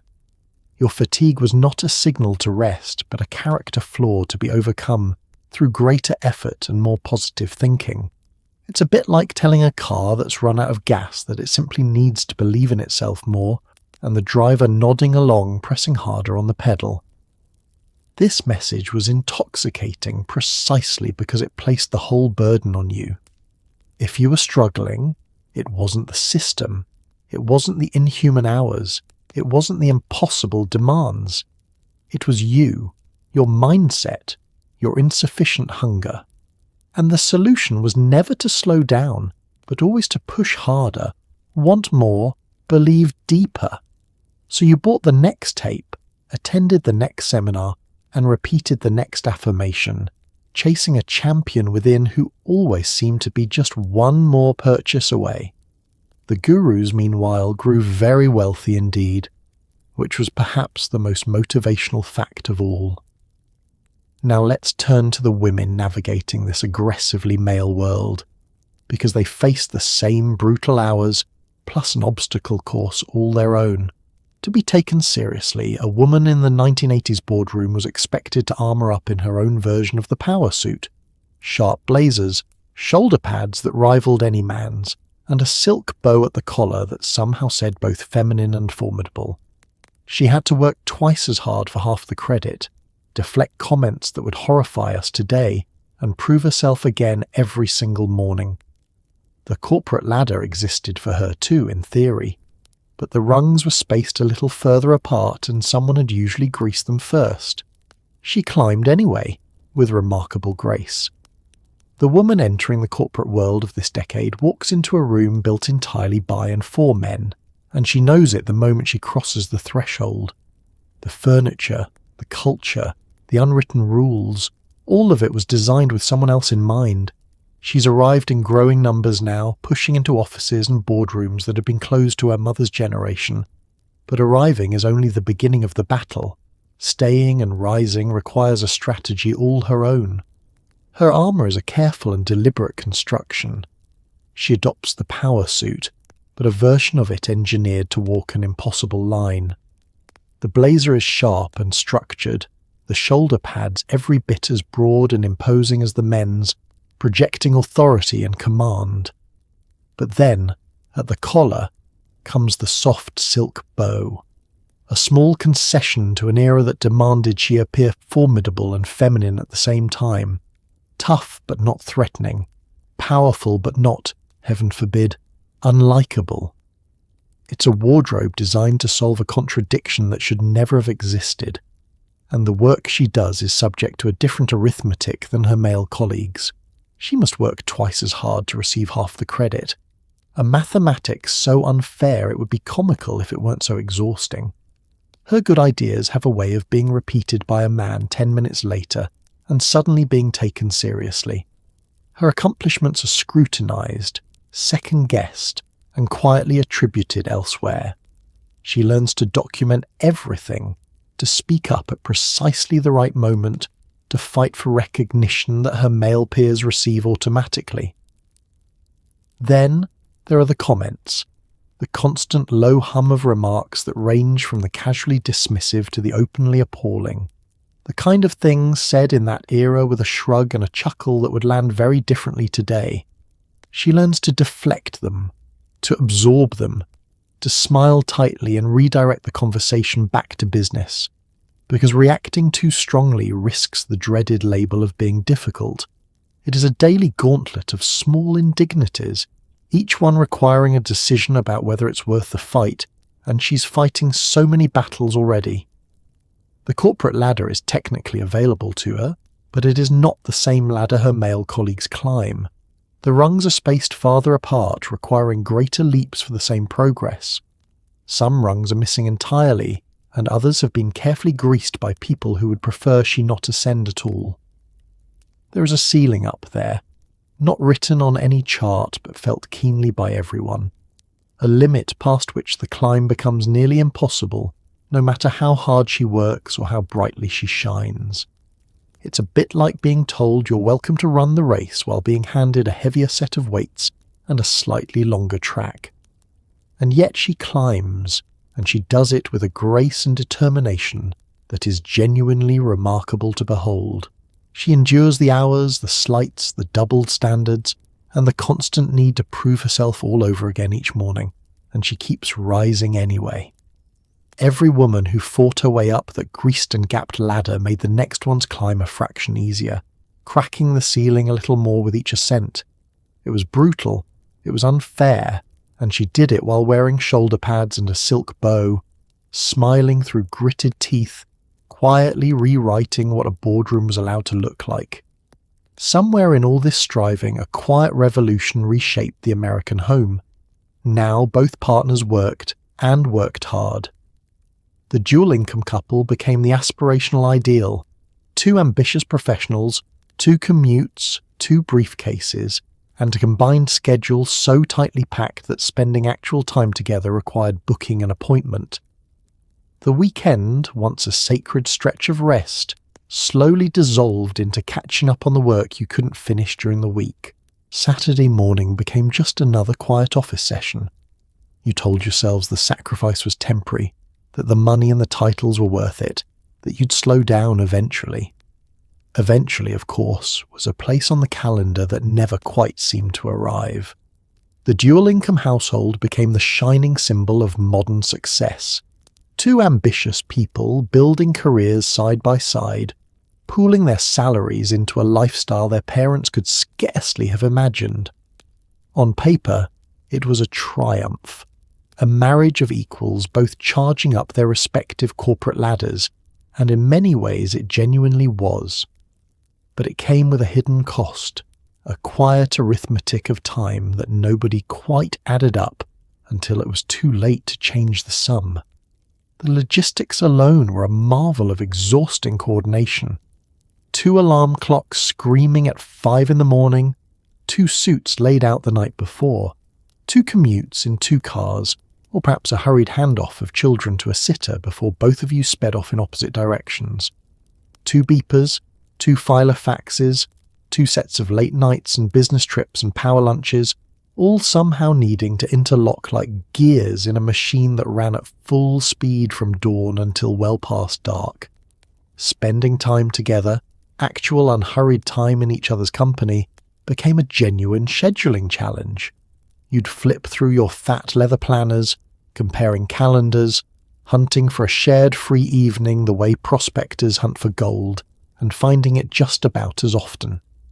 Dinner together might require a reservation made weeks in advance. A quiet weekend away demanded military-grade logistics. You loved each other, surely, but love now had to fight for space on a calendar already crowded with everything the two of you had committed to achieve. And then there was the weekend, that ancient and sacred institution, slowly and quietly dissolving before your eyes. It began innocently enough, just a few hours on Saturday to catch up on the work you couldn't finish during the week. But a few hours became a full morning, and a full morning became most of the day. And before long the weekend had transformed from a stretch of rest into simply the part of the week where you did your office work at home instead of at the office. The briefcase came home and never really left again. You told yourself stories to make it all feel worthwhile, and the stories were good ones. This is temporary, you said, just for now, just until the promotion comes through, just until the mortgage is manageable, just until you've built enough security to finally exhale. The money was real, the titles were impressive, the house was lovely. Surely the sacrifice of all this time was a fair trade for all this success. Surely you'd slow down soon. But eventually turned out to be a strange and slippery place, a destination on the calendar that receded exactly as fast as you approached it. Every time you neared the point where you'd promised yourselves you would ease off, a new goal appeared, a new rung on the ladder, a new reason to keep pushing just a little longer. The weekend stayed vanished, the evening stayed short, and the two ambitious people who had built such an impressive life together kept passing each other in the hallway, briefcases in hand, promising they'd finally relax when they got where they were going. It's a bit like walking toward the horizon and being genuinely surprised, mile after mile, that you never quite reach it. And what of the children raised in the shadow of all this ambition? They became known as the latchkey kids, so named because they let themselves into empty houses after school with a key hung around their necks, with both parents chained to their desks well into the evening.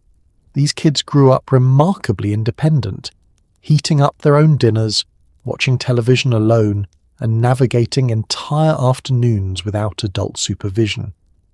It sounds a little sad, and sometimes it was, but many of them wore it as a badge of scrappy self-reliance. They were the quiet, supporting cast of the Overwork era, the small witnesses to a generation of parents who loved them dearly and yet were almost never actually home to say so. The name came from the key itself, that small metal object worn on a string or a shoelace around the child's neck, tucked under the shirt during the school day. It was a symbol as much as a tool, a badge of a very particular kind of childhood.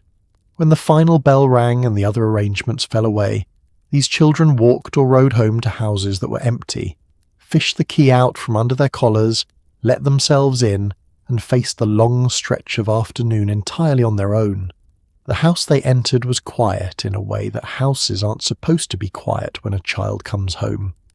No parent calling out a greeting from the kitchen, no snack waiting on the counter, no adult to ask about the day.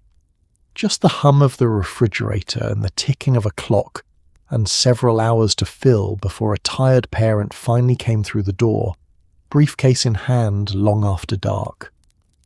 The child became, for those hours, the sole occupant and manager of an entire household, and they rose to it, these kids, with a competence that was equal parts impressive and a little heartbreaking. They learned to make their own dinners, or at least to operate the appliances that heated up whatever had been left for them. They knew the rules by heart. Lock the door, don't answer for strangers, call the office only in an emergency, and here is the number of a neighbour if things go truly wrong. They did their homework alone at the kitchen table. They managed their own small crises. They grew up fast, out of necessity. The television became a constant companion, a glowing electronic babysitter that filled the silence of the empty house. After-school programming was practically designed for this exact audience, an audience of children watching alone, and so the kids sat in front of the set for hours, absorbing cartoons and reruns, keeping company with the characters on screen because the real people in their lives were downtown at their desks. It was not the worst way to pass an afternoon, but it was a solitary one. There is a temptation to paint this as simply sad, and sometimes, honestly, it was. There were lonely afternoons and missed recitals and the quiet ache of a child who wished just once that someone would be home when they walked through the door. But it would be unfair to tell only that side of it, because many of these kids genuinely thrived. They emerged from those solitary afternoons remarkably self-reliant, resourceful, capable of handling themselves in a way that more closely supervised children were not. They wore their independence like a scrappy little badge of honour. They were, in the end, the quiet supporting cast of the whole Overwork era, the small silent witnesses to what all that ambition actually cost. Their parents loved them, fiercely and truly, and worked those brutal hours in large part to give them a better life, a bigger house, more opportunities. And yet the cruel irony hung in the air of those empty afternoons. In the very act of building a wonderful life for their children, the parents had arranged to be almost entirely absent from it. The kids grew up loved and provided for and profoundly alone, holding their little keys, letting themselves in. Beneath the frantic ambition ran a powerful and slightly tragic belief that if you gave a corporation your entire life, it would take care of you forever. This was the age of the company man, the loyal employee who joined a firm young, worked there for decades, and expected a gold watch and a comfortable pension at the finish line. You wore the company's colours, sang its praises, and treated your bosses with a devotion usually reserved for family. Golden handcuffs, they called it, when the salary and perks grew so comfortable that leaving felt impossible even as the hours crushed you. You believed the loyalty ran both ways. That belief for many would age about as well as a carton of milk left in the sun. The company man is a figure worthy of both admiration and pity, and often the two feelings arrive at once. He joined his firm young, fresh out of school, and he planted his entire adult life in that single organisation like a tree in a pot. He would work there for decades, climbing slowly, absorbing the culture, becoming so thoroughly identified with the company that it grew difficult to say where the man ended and the corporation began. This was not seen as sad at the time. It was seen as the very picture of stability and success. His loyalty was total and sincere. He spoke of the company as we and us, defended it in conversations, wore its logo with genuine pride, and treated its fortunes as inseparable from his own. His bosses were not merely superiors, but something closer to family elders, figures to whom he owed a devotion that went well beyond a paycheck. He gave the firm his best years, his longest hours, his birthdays and weekends, and the recitals he missed, all in the deep and comfortable belief that this was simply how a good life was built.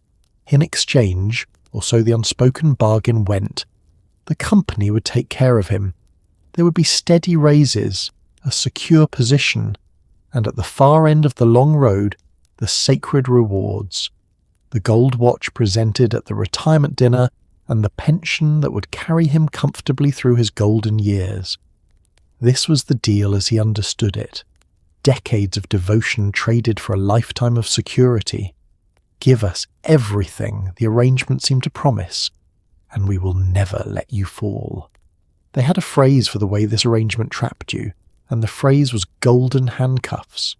The salary grew generous, the benefits grew comfortable, the perks accumulated until walking away became genuinely difficult even when the work itself was grinding you down.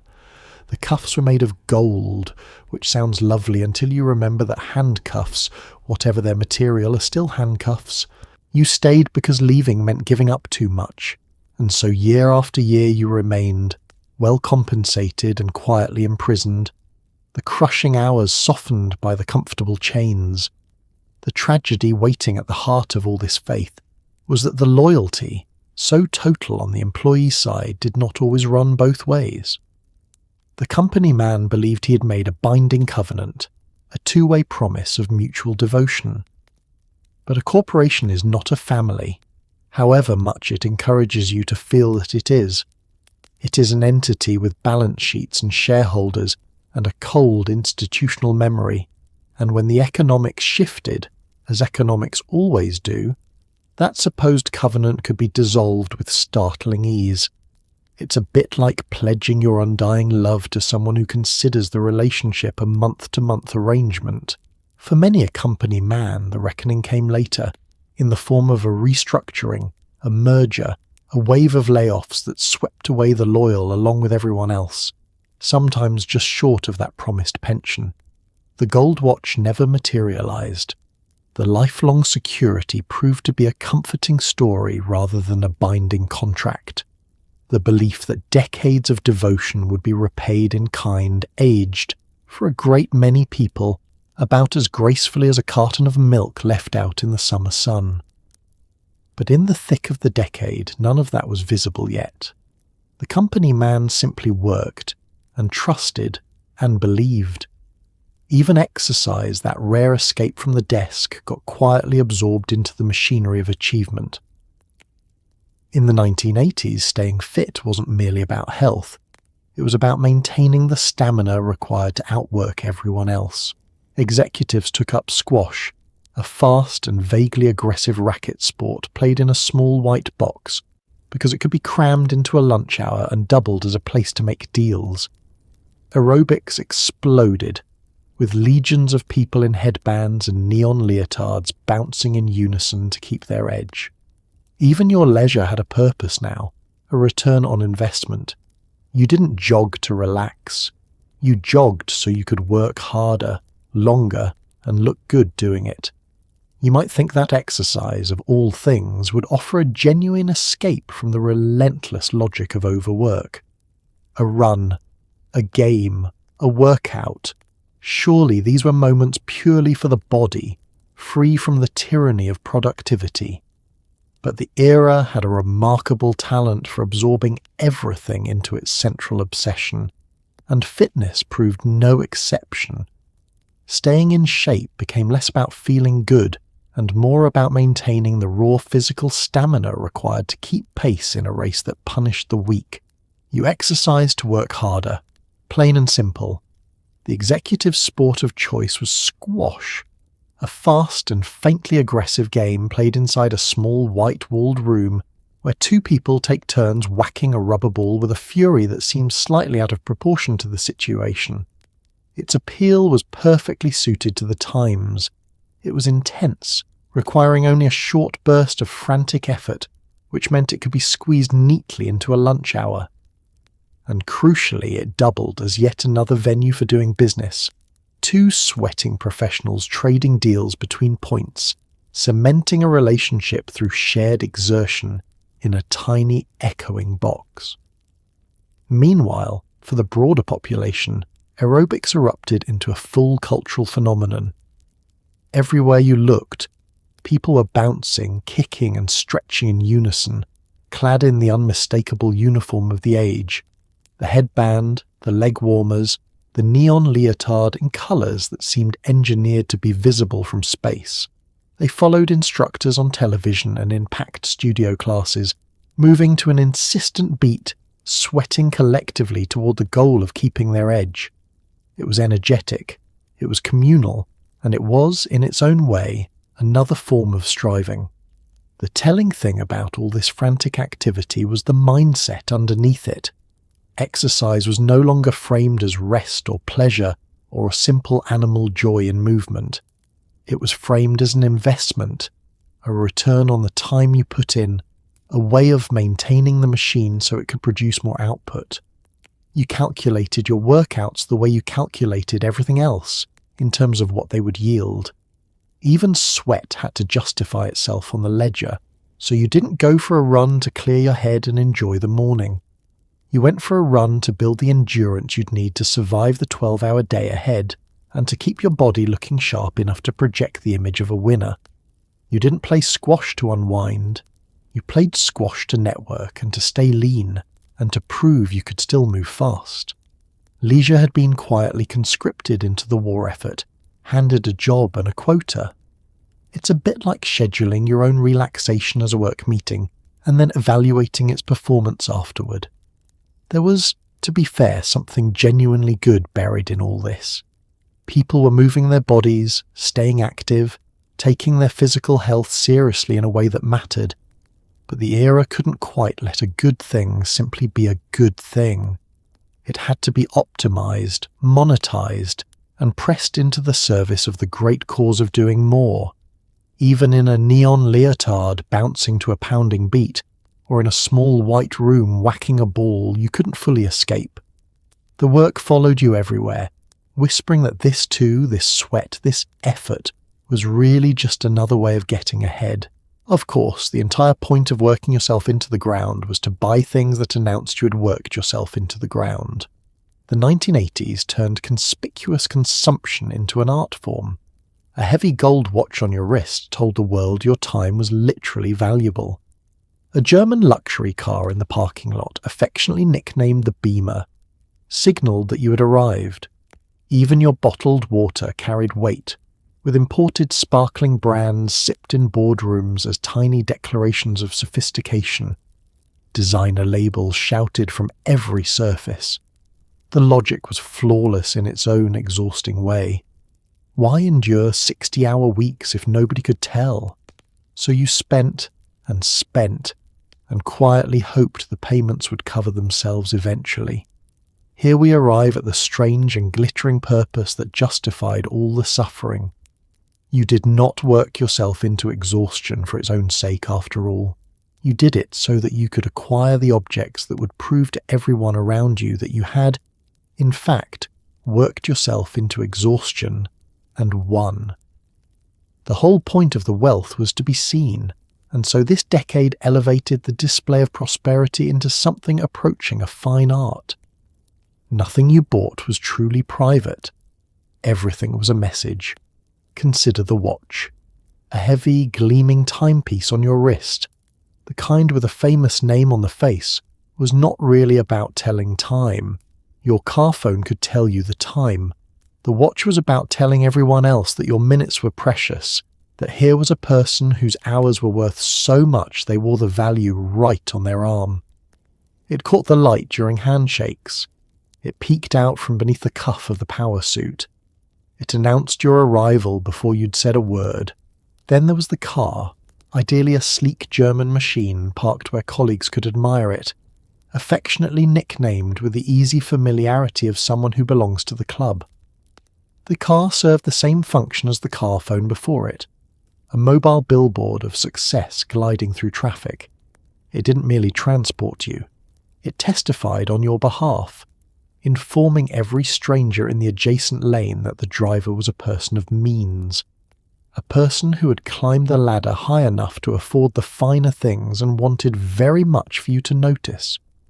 The obsession reached its most absurd and delightful heights in the smallest details, like the water.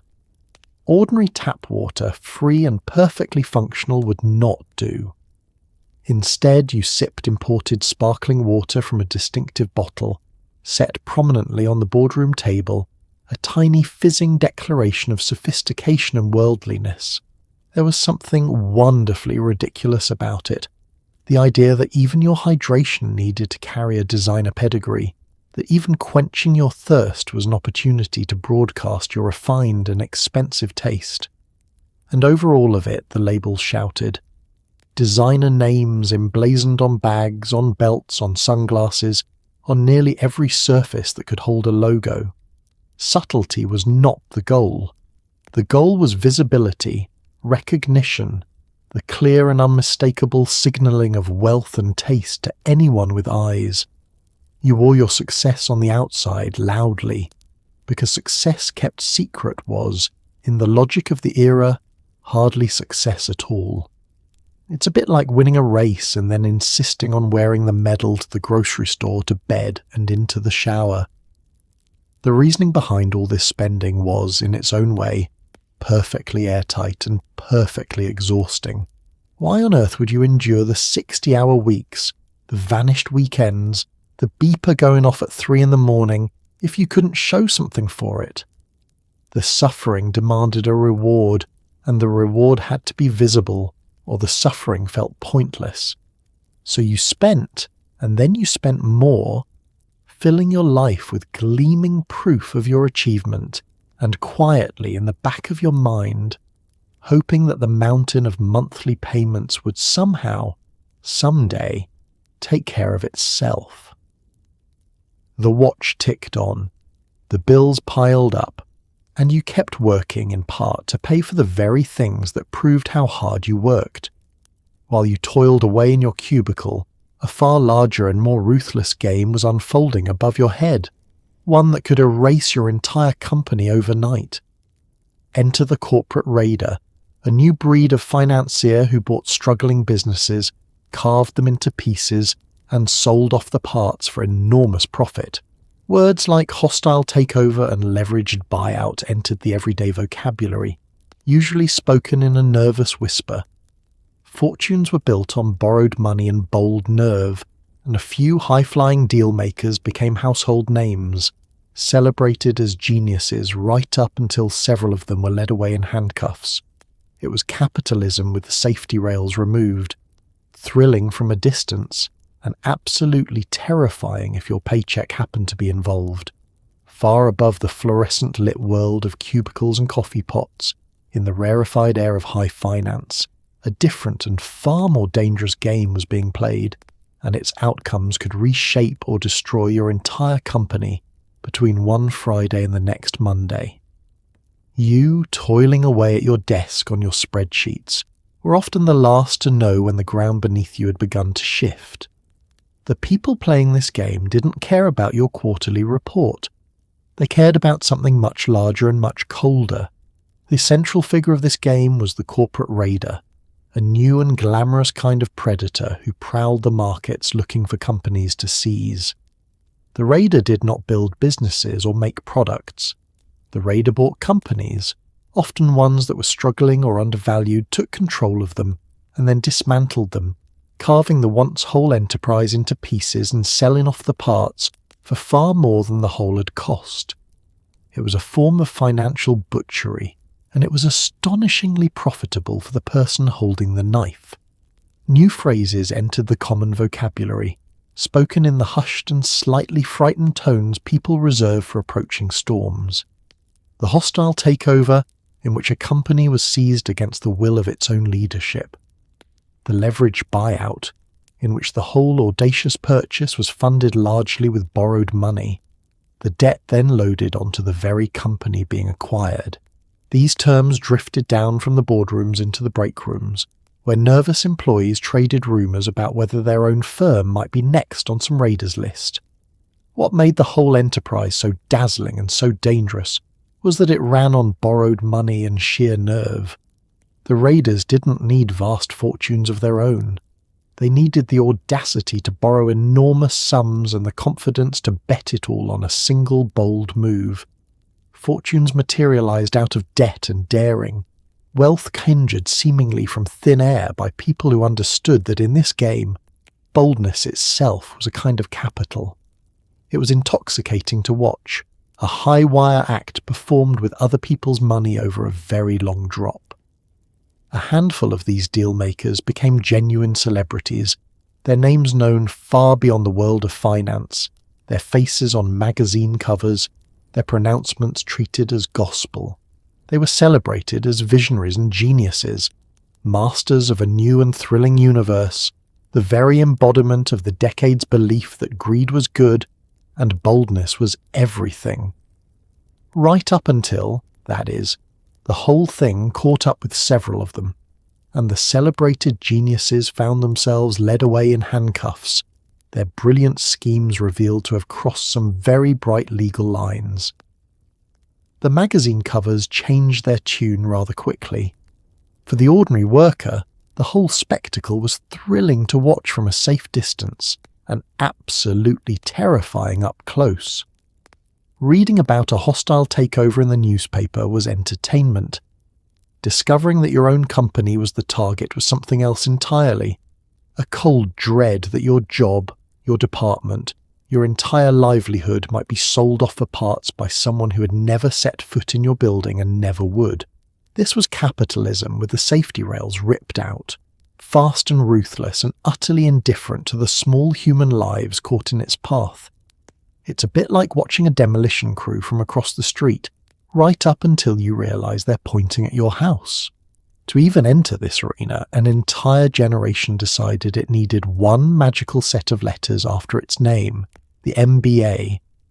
Business schools became gold rushes, packed with bright young people convinced that a master's degree in business administration was a golden ticket to wealth and status. You'd spend your 20s buried in case studies, drowning in student debt, and rehearsing the language of synergy and market share. The goal was simple: land a job at a prestigious firm, work insane hours, and climb fast enough to justify the whole expensive gamble. Youth, once a time for wandering and mistakes, became a strategic investment period. You weren't young. You were building a personal brand before anyone had even invented the phrase. The dream of wealth and status had a gatekeeper, and the gatekeeper demanded a password spelled out in 3 magical letters after your name. The MBA, or Master of Business Administration, became the single most coveted credential of the ambitious young, a supposed golden ticket that would open the heavy doors of the corporate elite. Whole crowds of bright, hungry 20-somethings decided that this degree was the surest path to the corner office, the German car and the heavy gold watch, and they set off to acquire it with the fervour of prospectors. The business schools swelled into gold rushes, packed to the rafters with these eager young strivers. Admission became fiercely competitive, tuition climbed to dizzying heights, and still they came, convinced that whatever it cost, the return would be worth it many times over. The campuses buzzed with an intense competitive energy, everyone acutely aware that they were not merely students but rivals, all chasing the same limited number of prestigious jobs waiting on the other side of graduation. You spent your 20s, those precious and fleeting years, buried in thick binders of case studies, dissecting the triumphs and failures of famous corporations late into the night. You learned to speak a peculiar new language, a jargon of synergy and market share and value propositions and competitive advantage, phrases that made you sound sophisticated in interviews while occasionally meaning very little. You rehearsed this vocabulary until it felt natural, until you could deploy it fluently, a verbal costume as important as the power suit itself, and you took on debt, mountains of it, borrowing enormous sums against the confident assumption that your future high salary would easily wash it all away. The debt sat there, quietly accumulating interest, a heavy weight that made the whole enterprise feel less like education and more like a high-stakes bet placed on your own future success. You had wagered your 20s and a small fortune of borrowed money on a single proposition, that the degree would pay off. There was no plan B. Plan B was failure, and failure was unthinkable. The strategy from there was straightforward, if brutal. Land a position at a firm with a prestigious name, one whose logo alone would impress. Then work hours so punishing they defied belief, and climb the ladder fast enough, high enough, and profitably enough to justify the whole expensive gamble you'd made. Every insane work week was, in this light, simply a payment on the enormous investment you'd made in yourself. You'd bought a lottery ticket with your youth, and now you had to work like a maniac to make sure the numbers came up. The deepest change, though, was in how youth itself came to be understood. Once, a person's 20s were seen as a time for wandering, for making mistakes, for figuring out who you were before the weight of adult responsibility settled in. Now that whole idea was quietly discarded. Your 20s became a strategic investment period, a decade to be optimized and leveraged every year, a calculated step toward a predetermined goal. You were not young in any carefree sense. You were building yourself into a product, a brand, an asset, long before anyone had thought to use those words for a person. It's a bit like planting a garden purely to sell the vegetables and never once stopping to enjoy the flowers. All of this frantic energy eventually crystallized into a single, much-mocked creature, the yuppie. The word stood for young urban professional, and it described a very particular sort of person, ambitious, well-dressed, obsessed with career and status, and armed with disposable income they barely had time to spend. The yuppie ate at trendy restaurants, exercised aggressively, drove the right car, and worked hours that would make a farm animal file a complaint. They were simultaneously admired and ridiculed, held up as the decade's shining success story and its cautionary tale all at once. To be called a yuppie was both a compliment and a gentle insult, which honestly captured the entire contradiction of the era rather perfectly. Take all the elements we've assembled, the power suit and the car phone, the MBA and the corporate ladder, the aggressive fitness and the loud designer labels, and combine them into a single human being, and you have created the defining creature of the decade, the yuppie. The word itself was a compact little label, short for young urban professional, and it captured with remarkable precision a whole way of living that had emerged from all this striving. Once the word existed, everyone suddenly recognized the type because the type was everywhere. The yuppie was young, ambitious, and impeccably dressed, a creature of the city who had bought fully into the promise of the era. Career and status were the twin suns around which their entire life orbited. They had money, real money, disposable income of a kind their parents had never known at that age. The cruel joke, of course, was that they had almost no time in which to actually spend it, so the money tended to go toward things that could be acquired quickly and displayed prominently: the watch, the car, the sleek apartment. Their habits were a checklist of the decade's obsessions. They ate at the trendy restaurants, the ones with the impossible reservations and the tiny artful portions. They exercised with the grim intensity of athletes preparing for war, squash at lunch and aerobics at dawn. They drove precisely the right car and wore precisely the right labels and sipped precisely the right imported water. And underneath all of it, they worked hours so long and so punishing that, as the saying went, a farm animal subjected to the same schedule would have grounds for a formal complaint. The wider culture regarded this creature with a fascinating and contradictory mixture of feelings. On one hand, the yuppie was admired, held up as the shining embodiment of success, the person who had figured out how to win at the game everyone was playing. On the other hand, the yuppie was mercilessly mocked, portrayed as shallow, greedy, and comically self-absorbed, a walking punchline in movies and television, a symbol of everything hollow about the pursuit of money and status. The same person could inspire both envy and eye-rolling, often in the same breath. This is what made the word itself such a peculiar thing to be called. To label someone a yuppie was simultaneously to praise and to insult them, to acknowledge their success while gently ridiculing what that success had cost them. It was a compliment wrapped around a jab, and the person on the receiving end was never entirely sure how to take it. Were you being celebrated or mocked? The answer, maddeningly, was usually both at once, and in that strange double meaning lay a perfect little portrait of the entire era. The yuppie was the decade looking at itself in the mirror and not quite knowing whether to admire or wince at the reflection. Here was a person who had achieved everything the culture told them to want, the money, the status, the sleek and shining life, and who had, in the pursuit of it all, become something a little absurd and a little sad. It's a bit like winning a pie-eating contest and being crowned champion, while everyone quietly wonders whether you're feeling all right. The yuppie was the trophy, and the cautionary tale, the success story and the warning, all zipped into one well-tailored suit. Somewhere beneath the neon and the ambition, a quiet reckoning was building, and it arrived carrying an unwelcome new word: burnout. Doctors and psychologists began noticing that human beings, shockingly, were not designed to run at full throttle indefinitely.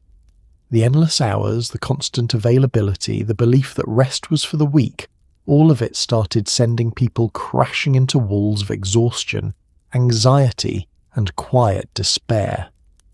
But admitting you were burned out felt like admitting defeat in a culture that worshipped stamina. So people pushed through, ignored the warning signs, and drank more coffee. The body, however, keeps a very honest ledger, and it was beginning to quietly tally up everything this glamorous decade had borrowed and never paid back. Beneath the glittering surface of all this achievement, something quieter and darker had begun to gather, a reckoning that no motivational tape could shout away. It arrived carrying a word that nobody in this stamina-worshipping culture wanted to hear spoken aloud: burnout. The word named something that had been happening all along, obscured by the neon and the ambition and the relentless forward motion, but growing steadily more undeniable with each passing year of impossible hours. The doctors and psychologists were the ones who put a name to it, and their central observation was, in retrospect, almost comically obvious. Human beings, it turned out, were not machines. They were not designed to run at full throttle indefinitely, without rest, without pause, without ever easing off the pedal. The body and the mind both had limits, actual physical and psychological limits, and a culture that pretended otherwise was writing checks that the human organism simply could not cash forever. And so people began to crash, not all at once, but steadily, one exhausted professional at a time, hitting walls they hadn't known were there. The endless work days, the beeper that never stopped chirping, the deeply held belief that sleep and rest were signs of weakness, all of it accumulated into a heavy toll. It showed up as a bone-deep exhaustion that no weekend could cure, as a gnawing anxiety that hummed constantly beneath the surface, as a quiet despair that crept in during the rare, still moments and asked what all of this was actually for. But here was the trap, the cruel double bind at the heart of it. To admit that you were burned out, to confess that the pace had broken you, felt like a shameful surrender in a culture that treated stamina as the highest virtue. Everyone around you seemed to be managing, or at least performing the appearance of managing, and to raise your hand and say that you could not keep going was to mark yourself as the weak one, the quitter, the person who lacked the champion within that the gurus were always shouting about. So you kept the exhaustion secret, and because you couldn't admit it, you pushed through it. You ignored the warning signs your body was sending, the headaches and the sleeplessness and the strange hollow feeling, and you did what the era had trained you to do in the face of any obstacle. You worked harder. You drank more coffee. You told yourself it was temporary, that you'd rest eventually, that you simply needed to get through this next deadline, and then the next one, and the one after that. The champion within, you were quite sure, would surely show up any minute now, but the body, unlike the calendar, keeps an honest ledger, and it does not accept excuses or affirmations as payment.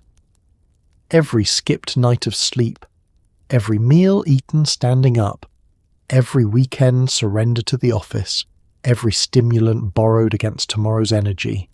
All of it was quietly recorded in a running tally that grew longer year by glamorous year. The decade had been borrowing recklessly against the health and the happiness of the people living through it, spending their reserves as freely as those Wall Street traders spent their bonuses. And a ledger like that, sooner or later, always demands to be settled. The bill was coming due, and then, on a single autumn day in 1987, the music stopped. The stock market, which had soared for years on borrowed confidence, suddenly plunged in a panic that came to be known as Black Monday. In a matter of hours, staggering sums of paper wealth simply evaporated, and the invincible masters of the universe watched their screens bleed red. It was a brutal reminder that the party had always been running on fumes and optimism. The frantic overwork, the greed, the belief that the numbers would only ever climb, all of it met a wall it could not talk its way past.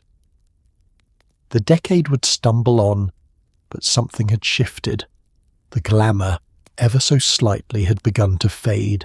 For years the great party had raged on, louder and richer with each passing season, and everyone caught up in it had come to believe deep in their bones that it would simply never end. The markets climbed and climbed, the fortunes swelled, and the confidence of the era hardened into something like certainty. The numbers only ever went up, or so it seemed, and a whole generation of traders and dreamers had built their entire worldview on that comforting assumption. And then, on a single grey day in the autumn of 1987, the music stopped. They would come to call it Black Monday, and it arrived with the suddenness of a slammed door. The stock market, which had risen for so long on a foundation of borrowed money and borrowed confidence, abruptly plunged in a wave of pure panic. The selling fed on itself faster and faster, a stampede toward the exits that no one could halt. In a matter of mere hours, staggering sums of wealth simply ceased to exist, vanishing from the ledgers as though they had never been real at all, which in a sense they never quite had been. On the trading floors that had roared with such triumphant energy, the mood curdled into something like horror. The young men in their coloured suspenders, who only days before had felt like invincible masters of the universe, now stared at their screens in disbelief as the numbers bled red before their eyes. The frantic shouting took on a new and desperate edge. The confidence that had defined them drained away in a single afternoon, replaced by the dawning, sickening realization that the whole glittering edifice had been far more fragile than anyone had allowed themselves to believe. It was, in the end, a brutal lesson in a truth the decade had worked very hard to ignore. The party had always been running on fumes, on optimism, on the collective agreement to keep believing that the good times were permanent and the risks weren't real. The frantic overwork, the celebrated greed, the deep conviction that the numbers could only ever climb higher, all of it had finally slammed into a wall that no amount of nerve or salesmanship or positive thinking could talk its way past. Reality, patient and indifferent, had simply presented its bill. The crash did not end the decade, and it did not instantly cure the culture of overwork that had produced it. Life stumbled on. People went back to their desks, dusted themselves off, and in many cases returned to the same punishing habits, because habits like those do not vanish overnight.